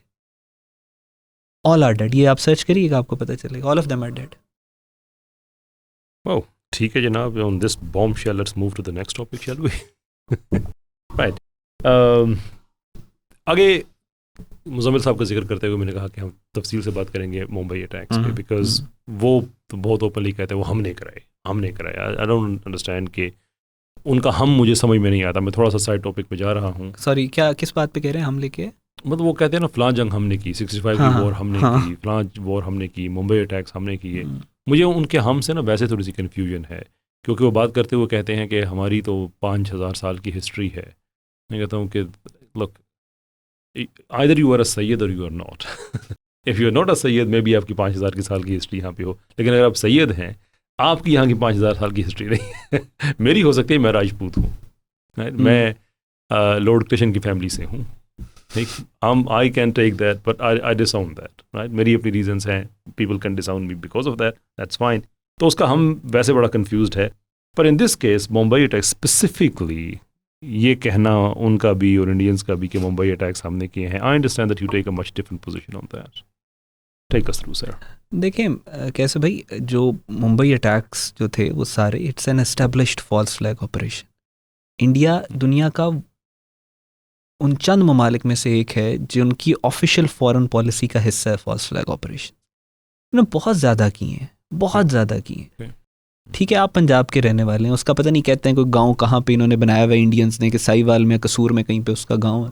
अब उसकी सिर्फ लैंग्वेज सुने और आप मुझे ये बताएं क्या कोई पंजाब का पाकिस्तानी पंजाबी इस तरह की ज़ुबान बोलता है? फिदाई हमले हम तो नहीं कहते, हम तो खुदकुश हमला कहते हैं. ठीक है, ये फिदाई हमले क्या हो गया? और इसके अलावा उसके अंदर भी जो मुंबई अटैक थे उसके अंदर भी बहुत ज़्यादा लूप होल्स थे. और फिर एस एम मुशर्रफ की वो किताब हु किल्ड कारकरे, उसमें बाकायदा तौर पे उसने लिखा है कि ये इंडियन इंटेलिजेंस एजेंसीज जो थी इसके अंदर इन्वॉल्व थी. एक इंडिया ने खुद से करवाया, और ये जो अजमल कसाब जिसका नाम ये लेते हैं वो कभी महाराष्ट्र से बाहर सारी ज़िंदगी नहीं निकला. ठीक है, कश्तियों में लोग बैठ के आए और आगे अंदर चले गए और मुंबई जो था वो कैप्चर हो गया और पता नहीं क्या क्या कुछ, ये क्या ड्रामा ये सारा करते हैं. कुछ चीज़ें तो हमें वो रिपेटिटिव नज़र आती हैं, जैसे पहलगाम में इन्होंने शुरू कर दिया था पाकिस्तान. इसमें भी जब ये लाइव रिपोर्टिंग हो रही तो उस वक्त थे, मुझे जुमले याद हैं कि 10 हमलावर हैं और 10 के 10 Pakistani. And that was been covered live, कोई इन्वेस्टिगेशन इनिशिएट भी नहीं हुई थी. उसी दिन इन्होंने जब लाइव रिपोर्टिंग के दौरान इन्होंने कहा जी पाकिस्तान है. यानी आप देखें पहलगाम और मुंबई अटैक्स, इन दोनों फॉल्स फ्लैग ऑपरेशन में आप ये समझेंगे इतने डम लोग हैं, इन्होंने कुछ सीखा नहीं कि हमने जो मुंबई में ड्रामे किए वो पहलगाम में ना करें. एग्जैक्ट सेम प्लेबुक है, एग्जैक्ट सेम टेक्स्ट बुक है. सबूत मांगे नहीं, जो इंटरनेशनल क्राइटेरिया मीट करते हैं, इंडिपेंडेंट इन्वेस्टिगेटर्स होते हैं, सारा कुछ होता है, वो इन्होंने मीट किया नहीं. कोई इन्होंने जो दूसरी इंटेलिजेंस एजेंसीज इंडिपेंडेंट कंट्रीज की होती हैं उनको इन्वॉल्व किया इंटेलिजेंस इस इन्वेस्टिगेशन के अंदर नहीं. तो ये जो सारे फॉल्स फ्लैग ऑपरेशन थे इवेंचुअली इन्होंने इंडिया की ही अपनी स्टेट के पर्पस को सर्व किया. पर्पस इनका ये होता है कि जब इन्होंने पाकिस्तान पे हमला करना होता है अपनी इंटरनल ऑडियंस को या अपने अल्टीरियर मोटिव्स के लिए, उससे पहले ये एक फॉल्स फ्लैग ऑपरेशन करते हैं. और उससे मेरा बात यही है कि आप मुंबई अटैक पे बात करते हैं, जो इंडियंस हैं वो कहते हैं जी मुंबई अटैक है जी, ये कंट्रोवर्शियल अटैक है जिसके बारे में इंडियंस को, और एक तो मैंने ऐसे मुशर्रफ एक की बात की है, उस वक्त ये इंचार्ज थे जो मुंबई पुलिस है उसके, तो उससे बेहतर रेलेवेंट बंदा और कौन सा हो सकता है जो जिसने खुद कहा कि ये इंडिया की इंटेलिजेंस एजेंसीज इसमें इन्वॉल्व थी. बात ये है कि ये मुंबई अटैक्स में जो ये क्लेम करते हैं कि ये अटैक हुआ और ये सब कुछ हुआ, पहलगाम, पठानकोट, उरी, इन सारों के ऊपर ये, आप लोग इनसे 71 की बात क्यों नहीं करते कि इन दुनिया की तारीख की सबसे बड़ी 10 लाख लोगों पे एक गोरिल्ला फोर्स इन्होंने इंडिया ने तैयार की. इंडिया के रॉ के एजेंट से खुद कहा है कि हम यहाँ पे मुक्ति बानी को ट्रेन करते थे, जिन्होंने पाकिस्तानियों की आंखें गाउच करके निकाली, गर्दनें काटी, औरतों को बरहना किया, बच्चों को ज़िबा किया. तस्वीरें मौजूद है अलबदर और अलशम्स मूवमेंट के लोगों की, जिसको ये ढाका के क्रिकेट स्टेडियम में ऑडियंस इकट्ठी करके ज़िबा कर रहे हैं. आप उसके ऊपर क्यों नहीं बात करते? साउथ एशिया के अंदर पहली सुसाइड बॉम्बिंग इंडिया ने करवाई तमिल टाइगर्स के थ्रू, जिसको फिर टीटीपी ने, बीएलए ने, आईएसआईएस, दाइश ने, वो सब ने रेप्लिकेट किया. उसके ऊपर आप क्यों नहीं बात करते? आप टीटीपी पे क्यों नहीं बात करते जिसको अजित कुमार डोभाल खुद कहता है कि हमने बनाया. और इनका अगर आप काउंट करें जो इंडिया के टेररिज्म से सिर्फ इस खत्ते पाकिस्तान, इंडिया, बांग्लादेश के अंदर जो लोग मर चुके हैं ना कैसर भी, वो तकरीबन 7 से 8 मिलियन से ज़्यादा आपको मिलेंगे. अगर आप 71 में भी जो कत्लेआम इन्होंने किया, एक एक शहर के अंदर तो इन्होंने 2.5-3 लाख लोगों को मारा था मुक्ति बानी ने. उसके ऊपर आप बात नहीं करते. हाइपोथेटिकल इन्होंने फॉल्स फ्लैग ऑपरेशंस बनाए में वो आपको याद आ जाते हैं बीइंग. और मुझे this is very painful for me कि मुंबई अटैक के ऊपर आप बोली जाएंगे जी हमने करे. भाई उसके अलावा आप इंडिया के ऊपर, जो पाकिस्तान के ऊपर जो उसामा बिन लादेन की बात आप कर रहे हैं, बुचर ऑफ गुजरात जो उनका प्राइम मिनिस्टर है उसकी बात नहीं आप करेंगे, जिसने अपनी रिपोर्ट्स के मुताबिक, जो असल की अंदर की रिपोर्ट्स हैं गुजरात में ही, जो कहते हैं हमने 1000 लोग मर गए गुजरात के अंदर, असल रिपोर्ट्स के मुताबिक 8 से 9,000 लोग मरा था गुजरात मैसेकेर के अंदर. उसके ऊपर आप बात नहीं करते. नहीं, खैर उस पर तो एक वेस्टेड आपकी जब एक अलाइनमेंट है विद सर्टन आइडियोलॉजी, तो फिर वो तो जाहिर सी बातें नहीं करेंगे. But getting back to Mumbai attack specifically, there are some areas that have been spoken about but not in a great detail. मैं बिल्कुल नहीं कहूँगा कि हम ये ग्राउंड ब्रेक कर रहे हैं, मैं ये कह रहा हूँ कि ये आम तौर पे इस गुफ्तगू का हिस्सा नहीं बनी। अब हिम्मत करकरे की तो हम बात करते हैं कि उनको उसमें मार दिया गया, पर Hemant Karkare was the same guy जो कि कर्नल प्रोहत को इन्वेस्टिगेट कर रहे थे, द गाय जिन्होंने समझौता एक्सप्रेस को उड़ाने वालों में था वो, और more than 60 people lost their lives, vast majority Pakistani, 40 से ज़्यादा पाकिस्तानी जो शहीद हुए हैं, और वो करीब से करीब तर जा रहा है कि ये जो सैफरन टेरर है ये उसका बंदा है, ये उसका लिंक्ड है। और हेमंत करकरे को अगर आप वो सारा सिनारियो देखें तो हेमंत करकरे को उस जगह पे मारा गया है जहाँ पे अटैक्स नहीं हो रहे थे। So he was given the wrong directions, गलत जगह पे भेज के जैसे टारगेट किलिंग उसकी की गई। और वो आदमी है जो इतना बड़ा एक केस ब्रेक करने वाला है सैफरन टेरर का, कि आपकी इंडिया की आर्मी में सर्विंग ऑफिसर है जो इतनी बड़ी दहशतगर्दी का इल्ज़ाम जिस पे और ये उसके करीब पहुंच चुका है। All of sudden the guy उसी के ऊपर फिर एस एम मुशर्रफ ने किताब लिखी ना, हु किल्ड करकरे, ठीक है, तो वो जाहिर है उनका, बिकॉज वो उनका अपना मेंबर था, अपना था, तो उसको जब मारा तो फिर इनको भी रियलाइज़ हुआ कि भाई इसको छुपाने का कोई फ़ायदा नहीं, हमको भी मार देंगे। ठीक है, तो फिर उसी के बाद फिर बाकी लोगों ने भी किताबें करकरे के मर्डर के बाद ये सारी चीज़ें सामने आई हैं। So I mean it is enough to understand कि it was a false flag operation, लेकिन अब लोग भूल गए हैं। तो अचानक से पहलगाम के पहले आप निकाल के उसको मुंबई अटैक्स को लेके आए हैं, that is questionable. It's questionable. और मेरे ख्याल में एक जर्नलिस्टिक इंटेग्रिटी भी होती है ना, कि एटलीस्ट अगर आप ये कह रहे हैं कि मैं रिपोर्ट कर रहा हूँ कि ये इल्ज़ाम है कि पाकिस्तान ने ये कराए हैं, but then there is the other side of story as well कि आपके मुल्क के अपने लोग कह रहे हैं कि फॉल्स फ्लैग है। At least put the both side of the story together, जो कि आपकी एक absolute basic requirement as a journalist. Even interestingly मैं आपको बताऊँ, उसी दौर के अंदर जो शशि थरूर था, उसने भी बड़ी इंडिया के कॉन्टेक्स्ट में कोट अनकोट कंट्रोवर्शियल बातें की थी मुंबई अटैक्स को लेकर, जो इस वक्त उनकी कश्मीर कमेटी को हेड कर रहा है। उसने भी थोड़ी बहुत लीनिंग्स अपनी शो की थी कि it was a false flag operation, Shashi Tharoor ने, ठीक है। उसके बाद ही बैक्ड आउट कि नहीं, मेरा ये मतलब नहीं था, वो मतलब नहीं था। सो जब इतना ज़्यादा आपको क्रेडिबल, मुझे आप ये बताएं, इस तरह का कोई पाकिस्तान के साथ वाक़या हुआ था, क्या इंडिया में किसी ने जुर्रत करनी थी ये कहने की कि जी हमने करवाया था? अगर इस तरह पाकिस्तान के अंदर से जो इन्वेस्टिगेटिंग ऑफिसर्स जो हैं वो खुद कहते हैं कि ये इंडियन हमारी इंटेलिजेंस एजेंसी इन्वॉल्व, इस तबके की वो एक मीम भी मैंने देखी थी इनके, हमारे एक देसी सेकुलर की, उसका भी चैनल ब्लॉक हुआ था। क्या सीक्रेट सैयद मुजम्मिल की बात करें, मैं I don't want to repeat this again, कि जिसमें कुछ लोगों ने वो मुख्तलिफ चीज़ें मिक्स की। किसी पॉडकास्ट में उनसे किसी ने पूछा कि पाकिस्तान में और इंडिया में ये वो वगैरह जो वहाँ पे इतनी बात की जाती है और यहाँ पे इतनी बात की जाती है, आई थिंक वो क्वेश्चन ये था कि हाँ, आपको पाकिस्तान का वो कहा जाता है, वो जर्मनी में जो इंडियन लड़का एक होता है, very shallow content, don't mean to be disrespectful, but he is very famous, Dhruv Rathee, there you go, so या ध्रुव राठी, के आप सैयद मुजम्मिल साहब पाकिस्तान के ध्रुव राठी हैं। यानी कि उसके नहीं इंडिया में बहुत ज़्यादा व्यूअरशिप है क्योंकि लोगों के पास इंटरनेट एक्सेस ज़्यादा है, पाकिस्तान में कम है, और दूसरे का वहाँ पे आज़ादी बहुत ज़्यादा है। मैन डजंट नो कि वो इंडिया में नहीं है, वो इंडिया में रह के मोदी के खिलाफ कंटेंट नहीं बना सकता, और वो इम्प्लाई करें पाकिस्तान में तो बात करने की इजाज़त नहीं है। And the very next thing notice आया वो सैयद मुजम्मिल आपका चैनल इंडिया में बैन हो गया कि जहाँ पे आज़ादी बहुत ज़्यादा है। कॉमिकल, लेकिन चलें, होपफुली लेसन कोई ना कोई सीखेंगे, कुछ ना कुछ। आई मीन कैसे भी पिछले 1400 सालों से मुसलमानों की तारीख का हम, आप और मैं, हम सारे बहुत ओन करते हैं मुस्लिम हिस्ट्री को ना। हम तो यही कहते हैं कि हमारे जो बड़े थे, हम इवन जो जंगों की भी बात करें तो हमारा जो बात करने का तरीका ये होता है कि वो जो थे, जो चंगेज़ खान वगैरह आए तो वो थे, और दूसरी तरफ हम लड़ रहे थे, हालांकि हम तो अब पैदा, लेकिन हमारा वी ओन देम। लेकिन ये इस तरह की ये जो स्टुपिडिटी है, ये जिस तरह ये भाई कर रहे हैं, ये जिनका आपने नाम लिया, और बाकी और बहुत सारे लोग हैं जो दानिस्ता या गैर दानिस्ता तौर पे इस्तेमाल हो जाते हैं या दुश्मन के हाथों या उसके propaganda, because there is no such thing as independent journalism. बहुत मुश्किल से आपको कहीं पे आजकल मिलता है, वरना सारों के प्रोपेगेंडा और नैरेटिव्स चल रहे हैं। Either you are a narrative, either you are propagating a narrative, और you are victim of a narrative. Media की गेम में यही हो रहा है। लेकिन ये एक क्वेश्चन मैं आपसे भी करूँगा कि आई मीन अभी भी 1400 साल बाद ये जो एस्पेक्ट है मुसलमानों का कि हमारे अंदर या तो स्टुपिडिटी होती है, ट्रीजन होता है कि हम दुश्मन के हाथों, वही सेम टेक्स्ट बुक है जो ऑटोमन एम्पायर के कोलैप्स के वक्त थी, जो बगदाद के अंदर थी, वही सेम टेक्स्ट बुक आज भी कॉपी कर रहे हैं, वही सेम टेक्स्ट बुक आज भी चल रही है जी। उस वक्त भी यंग टर्क्स का क्या था कि जी freedom of speech and freedom of expression, और उसके नाम के ऊपर उन्होंने सल्तनत उस्मानिया जो 600 साल तक उम्मत की इज्जत की हिफाजत कर रहे थे, उसको तोड़ दिया। आज भी वही सेम टेक्स्ट बुक है और आज भी हम उसका विक्टिम बन जाते हैं। And let's not forget young Bukharans. एक तो ये यंग पता नहीं क्या इसके साथ आज भी यूथ बहुत ज़्यादा है। तो ये जो यंग बुखारन्स थे, उन्होंने भी एग्जैक्टली यही किया था कि सोवियट्स को के साथ मिलकर उन्होंने सेंट्रल एशिया सारा बर्बाद कर दिया, बुखारा से काम स्टार्ट किया। आज भी ये यूथ बहुत ज़्यादा है। पर you see, I'm trying to avoid that.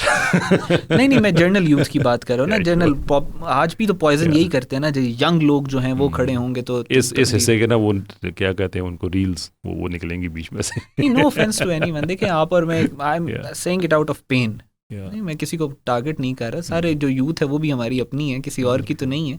लेकिन दे शुड नो कि यूथ के नाम पे मैनिपुलेट और एक्सप्लॉइट करके eight the end of the day आपका फ़ायदा कोई नहीं होगा, आप जलील ही होंगे। जिस तरह ये सारों के साथ ये करते हैं, यूज़ करते हैं, फेंक देते हैं। मैं चल इस यूथ पे हम आते हैं। मैं वो पिछला पॉइंट जो है ना, मैं वो कंक्लूड कर लूँ जो आपने कहा ना कि ट्रीजन और इस तरह की चीज़ें हैं। तो एक एस्टेब्लिश्ड फार्मूला है based on very well grounded observation.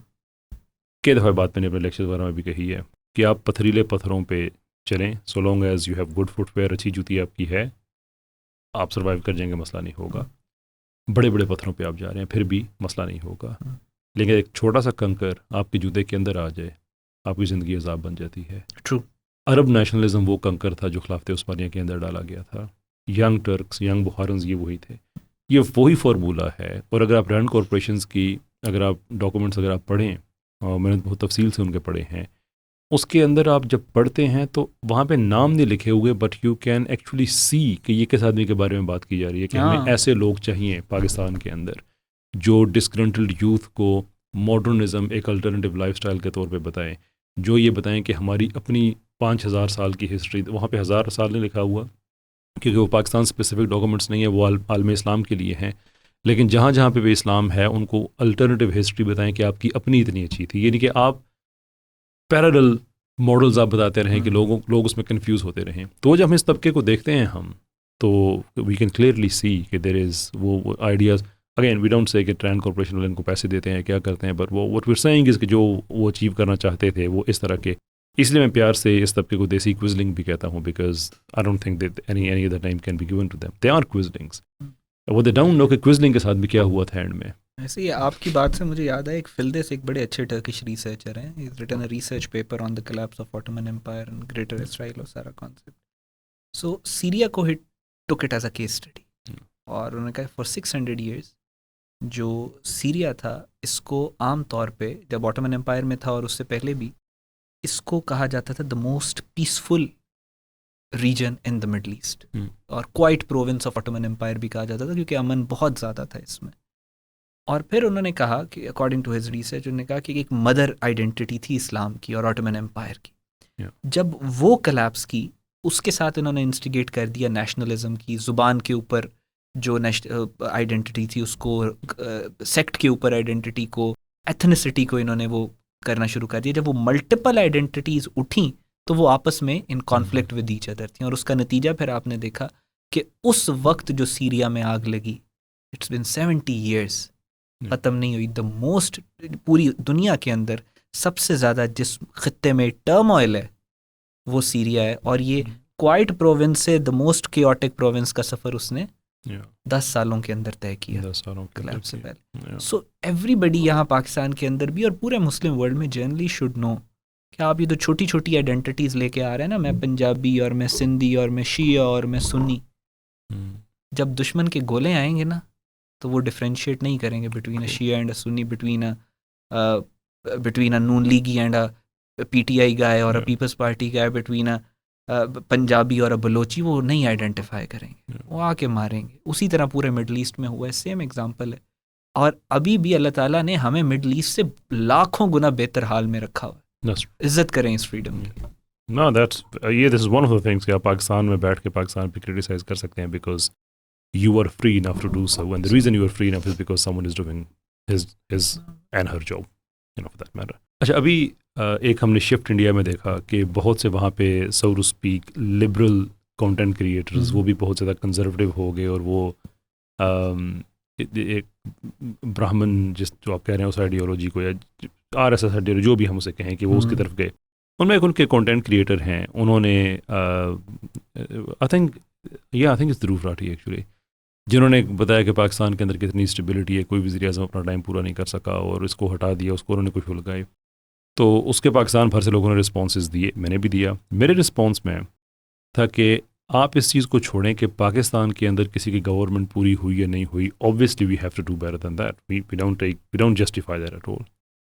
लेकिन उनके जो मैंने एक लंबी लिस्ट दिखाई उन पॉलिटिशियंस की जिनकी असैसिनेशन हुई, and that starts with Gandhi साहब।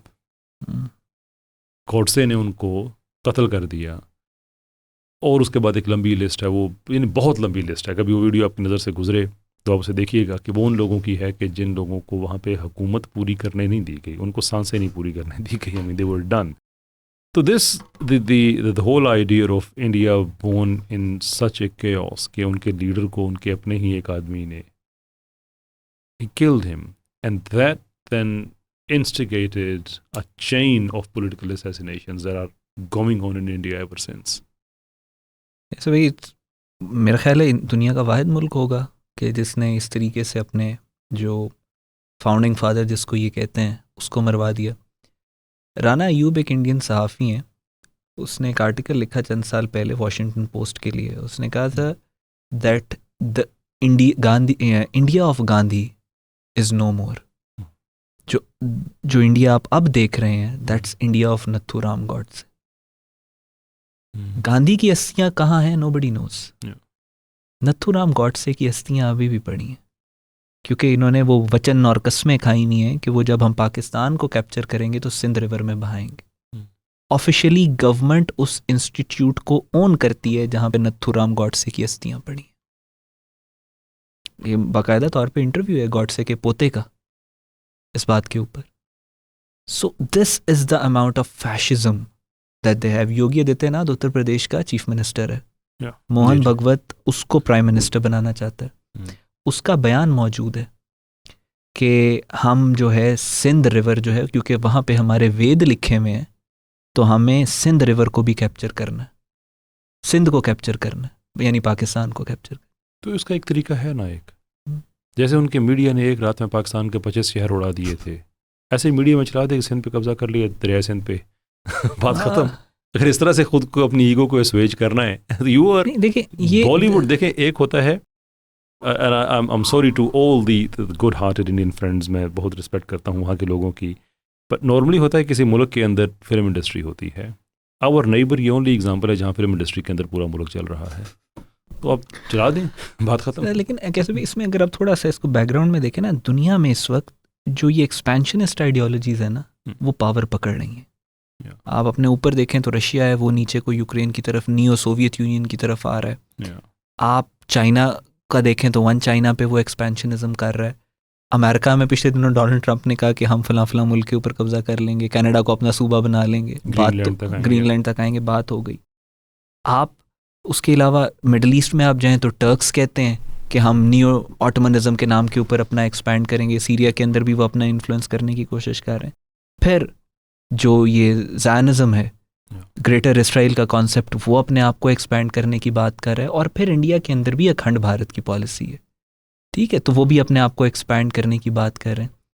अब इंटरेस्टिंगली होता भी यही है कि जब जब जिस फैशिस्ट रूलर ने एक्सपेंशनिज्म की बात की है ना, फैशिस्ट रूलर ने, जिसके क्राइटेरिया के ऊपर हिटलर पूरा उतरता है, जिस पे मसोलिनी पूरा उतरता है, आजकल के दौर में जिस पे मोदी पूरा उतरता है, आरएसएस तो फॉलो भी उसकी को करती है ना, वो तो हिटलर की उसकी नाटजी को वो फॉलो करती है। होता यही है कि फैशिस्ट जब एक्सपैंड करता है तो उसी दौरान ओवर स्ट्रेच करता है। ये फैशिस्ट का एक डायलेमा होता है, क्योंकि वो डिफ्रेंशिएट नहीं कर सकता ओवर स्ट्रेचिंग में और एक्सपेंशन में। तो जब वो एक्सपेंशन के ऊपर ओवर स्ट्रेच करता है तो मुल्क टूट जाता है। इंडिया में इस वक्त जो इनका एक्सपेंशनिज्म है उसको ये प्रैक्टिकली करना चाहते हैं। उसके लिए इन्होंने हिंदू राष्ट्र बनाना है 2030 तक। ये कहते हैं हम इंडिया से मुसलमानों को, सिखों को, सबको ख़त्म कर देंगे। और वो एक्सपेंशनिज्म, उसी रास्ते के अंदर पाकिस्तान भी आता है, उसी में नेपाल भी है, उसी में बांग्लादेश भी है, उसी में भूटान भी है, उसी में म्यांमार भी है, उसी में तिब्बत भी है, उसी में चाइना के और इलाके भी हैं।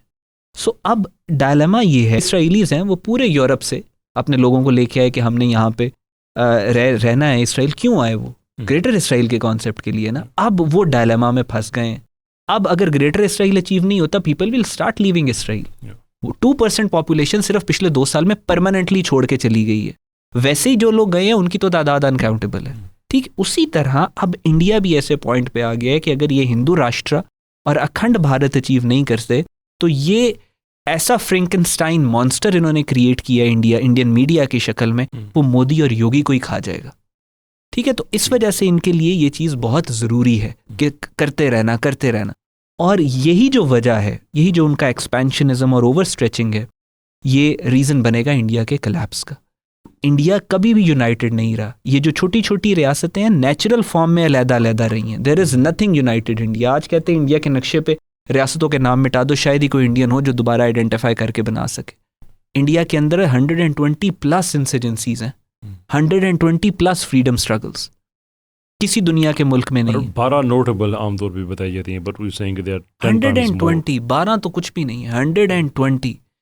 और आप नागालैंड की बात कर लें, आप मणिपुर की बात, 7 सिस्टर स्टेट्स की कर लें, फिर जो फॉल्ट लाइंस हैं इंडिया के अंदर बहुत ज़्यादा हैं। आपने पॉलिटिकल असैसिनेशंस की बात की, आप मुझे खुद बताएं कैसे भाई इतनी असैसिनेशंस के बाद कोई मुल्क इकट्ठा रह सकता है? और ये तो सिर्फ आप उनकी गांधी की असैसिनेशन की बात बता रहे हैं, राजीव गांधी की बता रहे हैं, या बाकी सारे जो पॉलिटिकल उनके। सिर्फ पंजाब को एज अ केस स्टडी पढ़ें।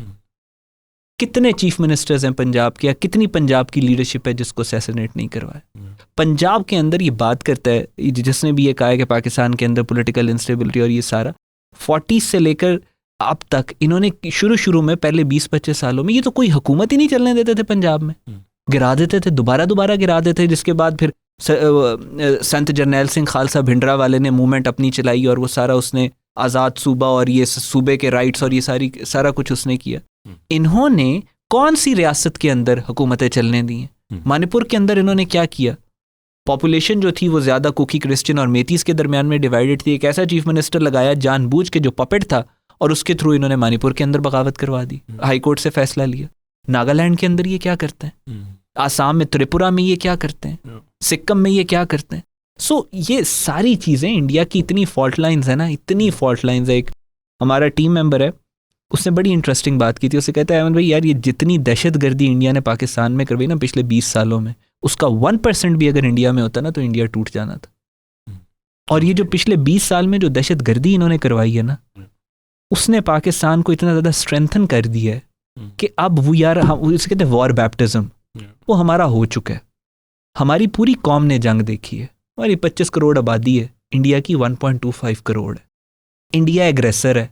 पूरे पाकिस्तान को पता है कि जितना मर्जी मीडिया पे झूठ बोलें या ये वो, पाकिस्तान इनसे जंग नहीं करना चाहता, हम अमन से रहना चाहते हैं। ये जंग हमारे ऊपर इम्पोज करना चाह रहे हैं। पाकिस्तान की 25 करोड़ अवाम पाकिस्तान के लिए कुर्बान होने के लिए तैयार है, इसमें किसी को डाउट नहीं होना चाहिए। द क्वेश्चन इज कि हम तैयार हैं कुर्बान होने के लिए, क्योंकि जब एक इस तरह की न्यूक्लियर एनवायरनमेंट के अंदर बार बार जंगे पाकिस्तान अफोर्ड नहीं करेगा, ठीक है। और इस न्यूक्लियर एनवायरनमेंट के अंदर अगर जंग हुई तो हम तैयार हैं कुर्बान होने के लिए।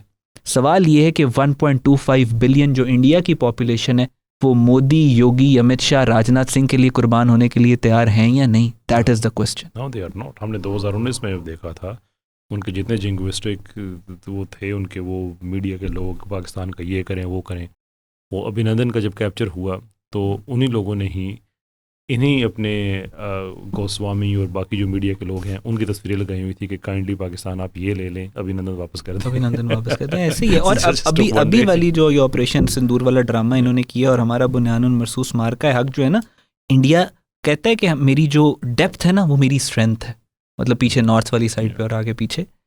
तो अभी तो जंग सिर्फ बॉर्डर एरियाज में हुई है, पीछे वालों को तो फील ही नहीं हुआ। अब अगला जो राउंड होगा ना, north to south, east to west, पूरा India will feel the pain. इनके जितने इकोनॉमिक आउटलेट्स हैं, Pakistan is going to target each and every one. जो भी इनके इकोनॉमिक हब्स हैं, पाकिस्तान सबको टारगेट करेगा। फिर देखेंगे, अभी तो इंटरनेट बंद कर दिया ना 2 दिन, फिर 6 साल के लिए इंटरनेट बंद करना पड़ेगा। But I suppose the other side of the argument would be कि वहाँ पे जितना ज़्यादा फर्दर साउथ में जाएं वो लोग उतना ही ख़ुद को mentally they depart from the idea of India. The idea of India means जो RSS का इंडिया है वो तो सब्सक्राइब ही नहीं करते ना उन वैल्यूज़ से. वो तो इवन रिलीजियसली कुछ जगह ऐसी हैं जहाँ पे रावण हीरो हैं रिलीजियस टर्म्स रिबेलियन में, तो वो तो कोई मतलब यूनिफाइड आइडेंटिटी भी नहीं है. तो वो तो इस जंग में वैसे ही क्या मुंबई के साथ खड़े होंगे, that itself is a question. नहीं वही बात कर रहा हूँ ना, देखें उनको तो अभी हीट फील नहीं हुई ना. ठीक है, उनका अब जब पाकिस्तान जब ये दोबारा इंडिया अटैक करेगा तो उसकी जब रिपरकशंस पूरे इंडिया को फील करने पड़ेंगे तो फिर ही वो कहेंगे ना कि भाई we don't want Modi, we don't need Modi. अभी भी वक्त है उनके पास, they are part of India. अपने आप को अपनी हुकूमत चेंज करें, कोई रीजनेबल बंदा लेके आए. अदरवाइज सवाल फिर वही है ना कि पाकिस्तानी तो तैयार हैं कुर्बान होने के लिए, हम तो ओन करते हैं, हम तो हर चीज़ को ओन करते हैं. ठीक है, आपने हमला करना है 100 बिस्मिल्लाह करें, हम जवाब देंगे. हम अगर ख़त्म हो जाएंगे तो कोई मसला नहीं है. ठीक है, फिर भी वो जनरल ज़िया ने कहा था ना कि फिर भी मुसलमान मौजूद हैं. ठीक है, आप अपनी सिविलाइजेशन के साथ क्या करने वाले हैं? क्योंकि मैं अक्सर ये कहता हूँ कि आप पाकिस्तान को तबाह करना चाहते हैं. ठीक है, पाकिस्तानी जो है ना उन्होंने फिर ऐसी दुनिया को रख के कुछ नहीं करना जिसमें पाकिस्तान नहीं. हमारा जीना मरना, हमारा सब कुछ पाकिस्तान है. Yeah, I suppose as painful as it might be, अगर बात वहाँ पे आ जाती है एस्केलेशन लेडर वहाँ तक कि एस्केलेशन लेडर के हम उस पायदान तक पहुँच जाते हैं, तो फिर उसके बाद आई थिंक इसी वजह से हम कहते हैं ना India is playing with fire. In this context अभी जो 2025 में हमने देखा, जो हुआ 2019 में हमने देखा, आपने आगे बड़ी इंटरेस्टिंग बात की कि अब जो क्लैशेस हैं उनके दरमियान, जैसे पहले ऐसे अरसे आते थे कि they were few and far between, लेकिन अब आप ये कह रहे हैं कि वो गैप्स रिड्यूस होने वाले हैं. So what can we expect? I mean क्या मज़ीद आप देख रहे हैं कोई इस तरह के कोई इंडिया की तरफ से वेंचर्स हो सकते हैं? Without a doubt, there should be no doubt in it कि they are planning another mischief और मिसएडवेंचर. क्योंकि अभी देखें ना उनकी जो वेपन प्रोक्योरमेंट हो रही है उस पे एक तो 419 या 416 to 419 बिलियन डॉलर्स के असलाह ले रहे हैं वो. और फिर असले की प्रोक्योरमेंट के ऊपर जो इमरजेंसी उन्होंने मैयस लगाए हुए हैं कि 2 महीने के अंदर चाहिए, 1.5 महीने के अंदर चाहिए, सारे प्रोसेस को बाईपास कर रहे हैं. इतनी क्या जल्दी है बनिए को, इतनी क्या जल्दी है? यानी कई जगह के ऊपर ये देखा गया कि 10 गुना ज़्यादा रेट्स के ऊपर वो वेपन्स ले रहे हैं. आई थिंक कुछ तो उनकी गलतियाँ भी रेक्टिफाई शायद होने वाली हैं. For example they were very quick कि हमारे पास बहरी बेड़ा है दुनिया में, कि हम कुछ मुल्कों में हैं. ये हमारा वो टॉपिक नहीं है इसलिए मैं उसकी ज़्यादा डेप्थ में नहीं जाऊँगा, लेकिन देयर आर 5 एसेंशियल थिंग्स के एक बहरी बेड़े में होनी चाहिए. इंडिया में वो 4 मिसिंग हैं. बहरी बेड़े में आपके जहाज़ भी लैंड करने चाहिए. आपके पास एक लिटरली फ्लैगशिप, कह रहे हैं कि हमारे पास फ्लैगशिप न्यूज़ है ये कि हमारे पास बहरी बेड़ा है. आपके पास हवा की जो फ्लैगशिप न्यूज़ है वो ये है कि हमारे पास राफेल हैं. अनफॉर्चुनेटली वो उस पर लैंड नहीं कर सकता है because in haste they just made decisions. यहाँ से ये पकड़ो, वहाँ से वो पकड़ो. So could it not be the case कि वो इतना ज़्यादा इसलिए कर रहे हैं कि जो माजी में उन्होंने ये हौच पोच इकट्ठा किया हुआ है उसको थोड़ा सा रेक्टिफाई कर सकें. ग्लिटर्स एंड ग्लोरी वो सारा थोड़ा बहुत है इनका. असल में जो INS विक्रांत जो इनका बहरी बेड़ा है उसके साथ आपने देखा इन्होंने जंग में क्या तमाशा किया. वो निकल आया, वो अंदर चला गया, वो निकल गया, वो अंदर चला गया. मुझे बड़ा इंटरेस्टिंग बात याद आई, जो जब कुफार के साथ शुरू में मुसलमानों की जंगें होती थी तो वो बड़े बड़े अपने पर्शियन और रोमन एम्पायर अपने बड़े बड़े वो उनकी वेपन सिस्टम्स और वो सारे हाथी और वो सब कुछ और अपनी आर्मी के जो उनकी क्वांटिटी होती थी, नंबर्स होते थे, उसके ऊपर बड़ा बूस्ट करते थे अपनी फॉर्मेशंस के ऊपर. तो सैयदना खालिद का जो अटैकिंग डिज़ाइन और स्टाइल था वो फ्लैंकिंग अटैक्स, जो थोड़े से सोल्जर्स आते थे, अटैक करते थे, दुश्मन को तोड़ते थे, ख़त्म करते थे, चले जाते थे. इतनी बड़ी आर्मी अगर 60 लोगों से या 70 लोगों से या कुछ केसेस में 30 मुसलमान सैयदना खालिद की क़यादत में गए और 6-6 हज़ार 10-10 हज़ार लोगों के ऊपर अटैक किए, अटैक करके अपना मकसद अचीव करके निकल गए. तो वो जो साइकोलॉजिकल इम्पैक्ट होता था वो इतना बड़ा होता था कि वो फ़ौज उस वक्त हार जाती थी. तो फिर बस एक सेरेमोनियल सी बैटल होती थी जिसमें वो अपनी डिफीट एक्सेप्ट करते थे. तो पाकिस्तान का जो INS विक्रांत वाली इन्होंने जो हरकत की है, हम तो कहते हैं कि आएँ अगली दफ़ा. तो क्योंकि हमारी अगर आप पाकिस्तान की नेवी की फॉर्मेशंस को या इनकी अंडरस्टैंडिंग जो है वॉरफेयर की उसको आप पढ़ें तो वो स्टेल्थ पे ऐसे काम करते हैं कि इनको पता भी नहीं चलेगा कि इनके साथ क्या हुआ है। और उसके अलावा जो इन्होंने क्या किया था, इतना इनमें कॉन्फिडेंस की कमी थी INS विक्रांत को लेकर कि इन्होंने फिर उसके थोड़ी देर बाद उसका जो कमांडर था उसका कोर्ट मार्शल कर दिया, क्योंकि वो सिख था। हाँ, ये एक बहुत बड़ी बीच में न्यूज़, आई मीन किसी भी ऐसी किसी जंग के बाद अगर किसी सीनियर मिलिट्री लीडरशिप में से किसी को भी अगर आप खींचते हैं, दैट्स ऑलवेज अ न्यूज़। मुझे याद है कि जो हिजबुल्लाह और इसराइल की जंग हुई थी, और इसराइल का भी आई थिंक अगर मुझे ठीक याद आ रहा है तो चीफ ऑफ स्टाफ को ही ज़बरदस्त इस्तीफ़ा लिया गया था, प्रैक्टिकली पर्पज को सैक ही किया गया था उसको। वो भी एक बात थी कि दूसरी जंग अज़ीम के बाद पहली बार ऐसे हुआ है, क्योंकि आप प्रैक्टिकली डिफीट अपनी एक्सेप्ट कर लेते हैं ना, you don't do, there is nothing else. अच्छा, अब सवाल ये है कि ऑब्वियसली हम अमन चाहते हैं, बट आई बहुत दफ़ा मैंने अपने वीडियोस में बात कही है कि मैं उस लैटिन इडियम से एग्री करता हूँ कि सीविस बैकम पैराबैलम, अमन को अचीव तो हमने करना है, लेकिन तरीका उसका ये है कि आप जंग के लिए तैयार हैं तो अमन रहेगा। There's no peace without war. But दो nuclear capable countries, both of them water stressed, 2040 तक की जो स्टडीज़ हैं वो बता रही हैं कि सीरियस क्राइसिस होगा। पाकिस्तान और भारत दोनों में, दोनों बहुत ज़्यादा सॉल्यूशंस भी निकाल सकते हैं। ज़हीन लोग हैं, दोनों तरफ बैठे हुए हैं, बेवकूफ़ लोग नहीं हैं। लेकिन जब बेसिक नेसेसिटीज़ पे बात देखें ना, एक तो है ना डिज़ायर की बात आपने कही है, डिज़ायर पे इंसान कॉम्प्रोमाइज़ कर सकता है। जैसे आपने कहा कि ये उनका एक्सपेंशनिज़म है, ये एक वांट है, एक डिज़ायर है, you can always compromise on that. Water एक नेसेसिटी है, नीड के ऊपर कॉम्प्रोमाइज़ नहीं होता। इस सूरत हाल को आप किस तरफ देख रहे हैं कि अभी कोई हम लिटरली 15-18 साल की बात कर रहे हैं कि दोनों मुल्क पानी के क्राइसिस की तरफ जा रहे हैं, और दोनों, पाकिस्तान के पास तो ऑप्शन ही नहीं है, जिसे रिस्पॉन्ड करना ही है। India, nuclear, water crisis, putting everything together, do you see any disaster? देखें, इसमें एक तो मेरा अपना एनालिसिस है विच कुड बी रॉन्ग, क्योंकि as an international relation student हम अपना एनालिसिस करते हैं सिचुएशन को रीड करना। हमने इंटरनेशनल रिलेशंस को एक साइंस बनाना होता है, समथिंग जिसको यू कैन प्रेडिक्ट। लेकिन at the end of the day finality rests with God, अल्लाह ताला को पता है फाइनल क्या होगा। लेकिन ये जो सारी सिचुएशन है, इसमें मुझे ऐसा लगता है कुड बी रॉन्ग कि एक फुल फ्लेज और इन्वेजन जो मतलब एक ब्लडी वॉर जिसको कहा जाता है कि ग्राउंड ट्रूप्स आएंगे और ये सारा कुछ होगा, वो शायद अभी नहीं हो, उसमें थोड़ा टाइम है। हाँ, ये missile attack, air force, technological war जो है ये चलती रहेगी। ये इन सम केसेस उस इन्वेजन वाली वॉर से भी ज़्यादा लीथल हो सकती है, ठीक है, लेकिन अभी ये चलेगी। I have a feeling, and that is informed feeling, informed guess जिसको कहते हैं, या क्रेडिबल जिसको आप कह लें। इंडिया के अंदर जो सिचुएशन है, अभी आपने देखा है कि पहलगाम से पहले और बाद में इंडिया पूरा तब्दील हो गया। मोदी के साथ जो पार्लियामेंट में हुआ, दैट वाज अनप्रेसिडेंटेड। खालिस्तान के अंदर जो सिख कर रहे हैं, दैट इज़ अनप्रेसिडेंटेड। अभी भी जब हम बात कर रहे हैं, 7 सिस्टर स्टेट्स में कर्फ्यू है, ठीक है, 9 रियासतों में कर्फ्यू है, अनडिक्लेयर्ड कर्फ्यू है, आप बाहर नहीं निकल सकते, आप स्टेट्स के दरमियान में ट्रैवल नहीं कर सकते।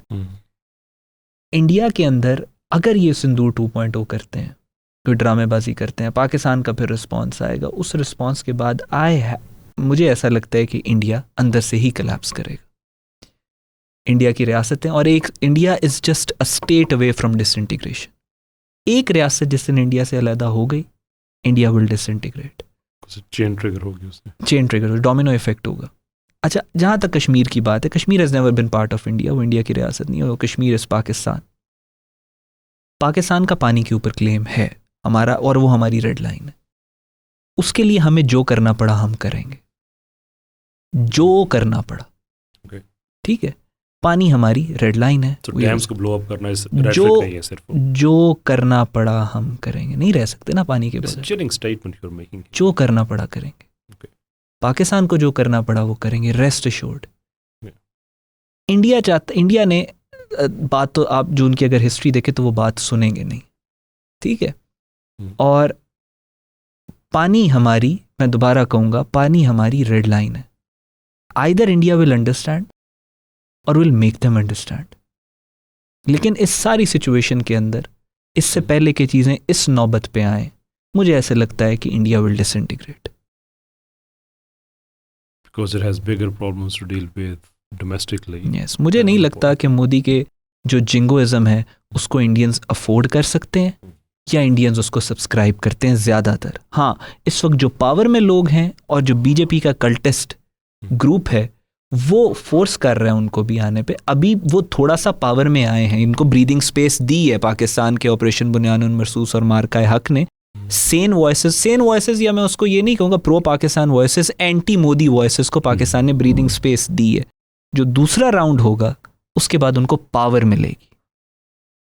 या बार बार एक ही चीज़ तो नहीं कर सकते ना। मीन पीपल आस्क इवेंचुअली कि आखिरकार क्या हुआ। उनके बड़े बड़े हीरोज़ की मुल्क के अंदर जिस तरह से जग हसाई हुई, you know that red eye guy जिसकी वो रोबोट वाली आंखें, जयशंकर, या and then says something to do with foreign powers was in foreign.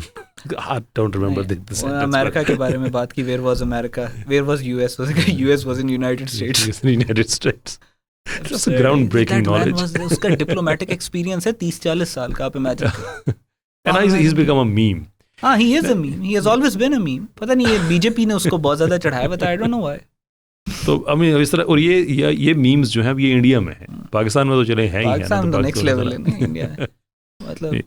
अच्छा, आखिरी सवाल आज का कि जो इवेंट्स अनफोल्ड हो रहे हैं, वी कैन सी कि इनके पैरेलल बहुत से और इवेंट्स अनफोल्ड हो रहे हैं। समथिंग दैट वाज ईमान की हद तक हमें पता था कि ये होगा, but we had not seen the evidence of that. Say for example 100 साल पहले अरबों की बड़ी बड़ी बिल्डिंग्स जो हदीस में प्रेडिक्ट किया गया था वो नहीं थी। मक्का की स्याह पहाड़ियाँ सरसब्ज होना, ये तो आज से 50 साल पहले 40 साल पहले भी गालबन ये चीज़ किसी ने नहीं देखी थी। All of sudden is becoming much greener, जो कि प्रोफेसाइज किया गया। बिल्कुल। जंगें जिस तरह से मिडल ईस्ट में होना शुरू हो रही हैं, जिस तरह से प्रोफेसाइज किया गया था, इट्स हैपनिंग। सो वो तो एरिया में बड़ा क्लियर है कि जो इस्लामिक एस्केटोलॉजी है उसका डायरेक्ट वो मजमून बनता है। क्या Islamic eschatology Pakistan India related जो इवेंट्स हो रहे हैं, do you see any connection there? अच्छा, देखें, इंटरेस्टिंग, बहुत इंटरेस्टिंग क्वेश्चन है। अभी दुनिया के अंदर आप ममालिक को अगर देखें ना, कैसे भाई, रशिया को अगर आप देखें तो रशिया में प्यूटिन का क्लोजेस्ट जो एडवाइज़र है that is Alexander Dugin. Alexander Dugin कौन है? He is a professor, doctor है, और उसकी field eschatology, and he is advising Vladimir Putin. आप इसराइल को देखें तो जो एक्सपेंशन ऑफ इसराइल है वो भी रिलीजियस ग्राउंड्स के ऊपर है। उनके जो, जिसको वो रिलीजियस कहते हैं, आप भी नेतन्याहू, इनका जो चीफ रैबाई है, उसने नेतन्याहू को कहा you are the final prime minister, तुम्हारे बाद मसीहा है। ठीक है, इसी वजह से वो पागल हुआ है कि मैंने अटैक करना। रेड हाइफर के ऊपर वो क्या बात करते हैं, उनकी पूरी पार्लियामेंट क्या बात करती है। इंडिया में अगर आएँ तो इंडिया का एक्सपेंशनिज्म भी रिलीजियस नैरेटिव को, तो उनकी जो वो किताब 600 साल पुरानी प्रेडिक्शंस की लिखी हुई है वो ले आए हैं कि हमने एक्सपैंड करना और वो सारा कुछ। इसी बारे में एक थिंकर गुजरा है, you can disagree with a lot of things that he have said, but he pointed out towards these events in 1992, Samuel P Huntington, the clash of civilizations guy. So उसने भी ये बात की कि डिफरेंट सिविलाइजेशंस हैं। Benjamin Barber is a Jew, उसकी एक statement बड़ी इंपॉर्टेंट, उसने कहा कि these modern wars are as religious as crusades. अभी थाईलैंड और कंबोडिया के दरमियान में जो जंग हुई है, किस चीज़ पे हुई है? Temples. That war also had a religious notion to it. The operation that India launched was named Sindoor. ठीक। So पूरी दुनिया में इस वक्त जो जंगें हो रही हैं वो रिलीजियस हैं। हमारा जवाब भी बुनियानुन मरसूस, हमारा जवाब भी फिर बुनियानुन मरसूस था, अल्हम्दुलिल्लाह। सो अभी जो इसराइल वाला सारा कॉन्फ्लिक्ट है अलक्सा के ऊपर है ना। अलक्सा की क्या वैल्यू है? रिलीजियस वैल्यू है बेशक। तो वो जो आपने हदीस शरीफ में सारी बातें आई हैं, बहुत सारे स्कॉलर्स का ये कहना है कि we have practically entered that age. ठीक। अब यहाँ पे एक चीज़ बहुत इंपॉर्टेंट है, बहुत इंपॉर्टेंट है। उसमें अगर प्रोपेगेंडा से हमने और सेंसेशनलिज्म से बचना है ना, तो एक चीज़ का हमें ख्याल करना चाहिए कि अल्लाह ताला टाइम बाउंड नहीं करते चीज़ों को। क्योंकि जो हमारा यहाँ पे टाइम का कॉन्सेप्ट है ना, आपका मेरा, वहाँ पे वो डिफरेंट है। सही, वहाँ पे वो तो बियॉन्ड टाइम इन स्पेस है ना, मकान और ज़मान से आगे की गेम है। दुरुस्त बात। सो लोग ये करते हैं कि जी इतने साल में ये होने वाला है, इतने महीने में ये होने वाला है। ऐसा नहीं होता। इस चीज़ का हमें थोड़ा सा ख्याल करना चाहिए। अब ये फेज एंटर हो गया है, ये फेज कितना लंबा है वी डोंट नो। ठीक है, हमें अपनी औकात भी तो पता होनी चाहिए ना, कि हमें कुछ चीज़ें हैं जिनका पता है, कुछ का हमें नहीं पता। ठीक, लेकिन आपसे इस सवाल करने का जो मकसद है ना, आई एम श्योर आप इस पे बात करना चाहते हैं, but if you can add a point into it कि हम जब इस्लामिक एस्केटोलॉजी, पाकिस्तान, इंडिया, ये तीन चीज़ें इकट्ठी करते हैं, ग़ज़वा Hind is the inevitable destination जहाँ पे हमने रीच करना होता है, and there are so many different interpretations to it. तो मैं चाहता हूँ कि अपने जवाब में आप उसको भी ऐड, मैं उसको ऐड करके आपको बताता हूँ। देखिए कैसे भाई, मैं पर्सनल एग्जांपल आपको दे के बताता हूँ। हमारे जो एल्डर्स हैं, सैयदना अबू अय्यूब अंसारी रज़ियल्लाहु तआला अन्हु, उन्होंने जब कुस्तुनतुनिया वाली हदीस शरीफ सुनी ना, कि वो जिसका मफहूम है कि कुस्तुनतुनिया लाज़मन फ़तह होगा और जन्नती होगा वो अमीर जो इसको फ़तह करेगा, और जन्नती होगी वो फ़ौज जो इसको फ़तह करेगी। तो उस हदीस के बाद सैयदना अबू अय्यूब अंसारी रज़ियल्लाहु तआला अन्हु went to Constantinople. It took him 900 years. Constantinople को मुसलमानों को लगे उसको कैप्चर करने में। 900 साल तक हमले किए कुस्तुनतुनिया पे। एंड पे सुल्तान मोहम्मद फ़ातिह ने फिर 1400s के अंदर उसको किया। लेकिन उस जंग के पहले जो फाइटर थे वो सैयदना अबू अय्यूब अंसारी थे, तो उनको भी उस जंग का अजर मिला। उसी जंग के साथ एक कॉन्सेप्ट, जो उसी जंग के साथ जो हदीस पढ़ी जाती है वो ग़ज़वा हिंद की पढ़ी जाती है, कि हिंद भी लाज़मन फ़तह होगा, मफ़हूम है जिसका, और हिंद के हुक्मरानों को मुसलमान जंजीरों में जकड़ के लेके आएंगे, और जब पलटेंगे तो शाम में ईसा इब्न मरियम को पाएंगे। अच्छा, अब ये जो अहादीस शरीफ हैं, उस वक्त जब कॉन्स्टेंटिनोपल का कैप्चर, जो उसकी कॉन्क्वेस्ट चल रहा था, उस वक्त सैयदना अबू अय्यूब अंसारी की औलाद में से जो उनके पोते थे, ग्रैंड सन से, उसमें से लोग मोहम्मद बिन कासिम के साथ उन्हीं अहादीस की वजह से पाकिस्तान है। और उसके बाद से वो यहाँ पे स्टेशन हुए। तो तब से लेकर अब तक जिसने भी नियत की, उन्होंने नियत की कॉन्स्टेंटिनोपल के कॉन्क्वेस्ट की। उनके दौर में हुआ, उनके दौर में नहीं हुआ, लेकिन अजर उनको उसी का मिलेगा। उसी से अब तक जो रिलीजियस स्कॉलर्स हैं वो ये कहते हैं, तब से लेकर अब तक जिसने भी ग़ज़वा हिंद की नीयत से मुसलमानों का फ़ायदा किया, मुसलमानों को प्रोटेक्ट किया, उसको ग़ज़वा हिंद का अजर मिल रहा है। हम बात कर रहे हैं कि ग़ज़वा हिंद की फ़ाइनल स्टेज की।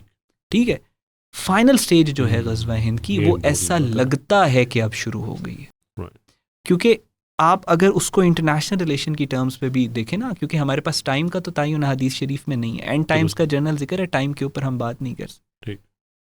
अब उसमें ये फाइनल फेज कितना लंबा चलता है हमें नहीं पता, वी डोंट नो कि ये कितना लंबा चलेगा। अच्छा, मैं क्यों कह रहा हूँ कि फाइनल फेज मुझे ऐसे लगता है शुरू हो गया, क्योंकि मुझे इंडिया के अंदर के जो डायनामिक्स है वो ऐसे नज़र आ रहे हैं कि इंडिया सर्वाइव नहीं कर सकता। अगेन ये मेरा अपना एनालिसिस है, आई can not guarantee on it.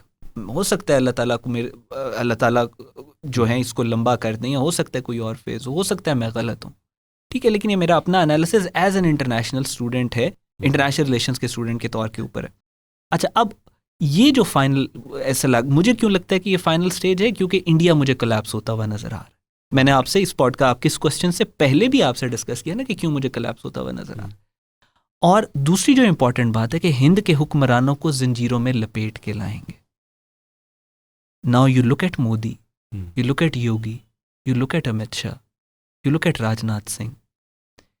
आने वाले दौर में कोई बईद नहीं है कि जब ये जंग, ये फाइनल फेजेस हो, क्योंकि वो तो कहते हैं हमने तब तक नहीं रुकना जब तक पाकिस्तान ख़त्म नहीं होता, ठीक है, और पाकिस्तान ने ख़त्म नहीं होना, ये तो हमारा ईमान है। कायदे आज़म ने कहा था Pakistan fait accompli, it will never be undone.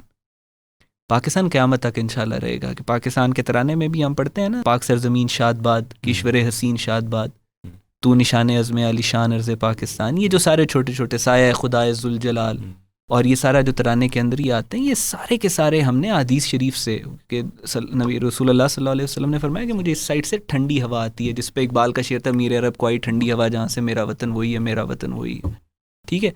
फिर मशहूर हदीस शरीफ है कि मैं अरब में हूँ लेकिन अरब मुझ में से नहीं, मैं हिंद में से नहीं लेकिन हिंद मुझ में से, वो पाकिस्तान की तरफ इशारा है। तो एज अ मुस्लिम हमारा फेथ है कि जैसे कहते हैं ना कि पाकिस्तान मदीना सानी है, पाकिस्तान मदीना तैयबा जो है वो भी इस्लाम के नाम पे पहली इस्लामी रियासत थी, ये दूसरी इस्लामी रियासत है। जिस तरह मदीना क़यामत तक मदीना को कुछ नहीं होगा ना, उसी तरह पाकिस्तान को भी कुछ नहीं होगा, ये हमारा फेथ है। तो अगर वो कहते हैं कि हमने पाकिस्तान को ख़त्म करना है, हमारा फेथ है कि पाकिस्तान ने ख़त्म नहीं होना, तो फिर एक ही ऑप्शन बचती है कि उन्होंने ख़त्म होना है। और फिर ये जो हदीस में ये पहलू आता है ना कि हिंद के हुक्मरानों को जंजीरों में लपेट के लिए, कोई बैद नहीं आने वाले दौर में आप हिंद की आवाम को खुद देखें कि वो कहे कि ये रिस्पॉन्सिबल थे हमारी तबाही के, आप इनको जंजीरों में लपेट के लाहौर लेके जाएं।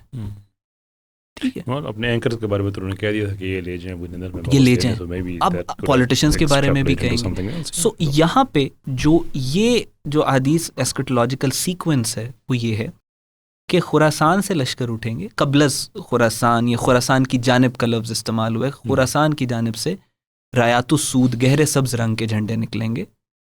और उसका एक तर्जुमा ये भी है कि डिग्निफाइड यानी बुजुर्गी वाले झंडे निकलेंगे जो हिंद के हुक्मरानों को जंजीरों में लपेट के लाएंगे। और दूसरा है कि जब पलटेंगे तो शाम में ईसा इब्ने मरियम को पाएंगे, यानी ये वो दौर होगा जब सैयदना ईसा तशरीफ़ ले आ चुके होंगे, इमाम मेहदी तशरीफ़ ले आ चुके होंगे, और फिर वहाँ पे फाइनल आर्मगेडन और वो बैटल्स शुरू होंगी।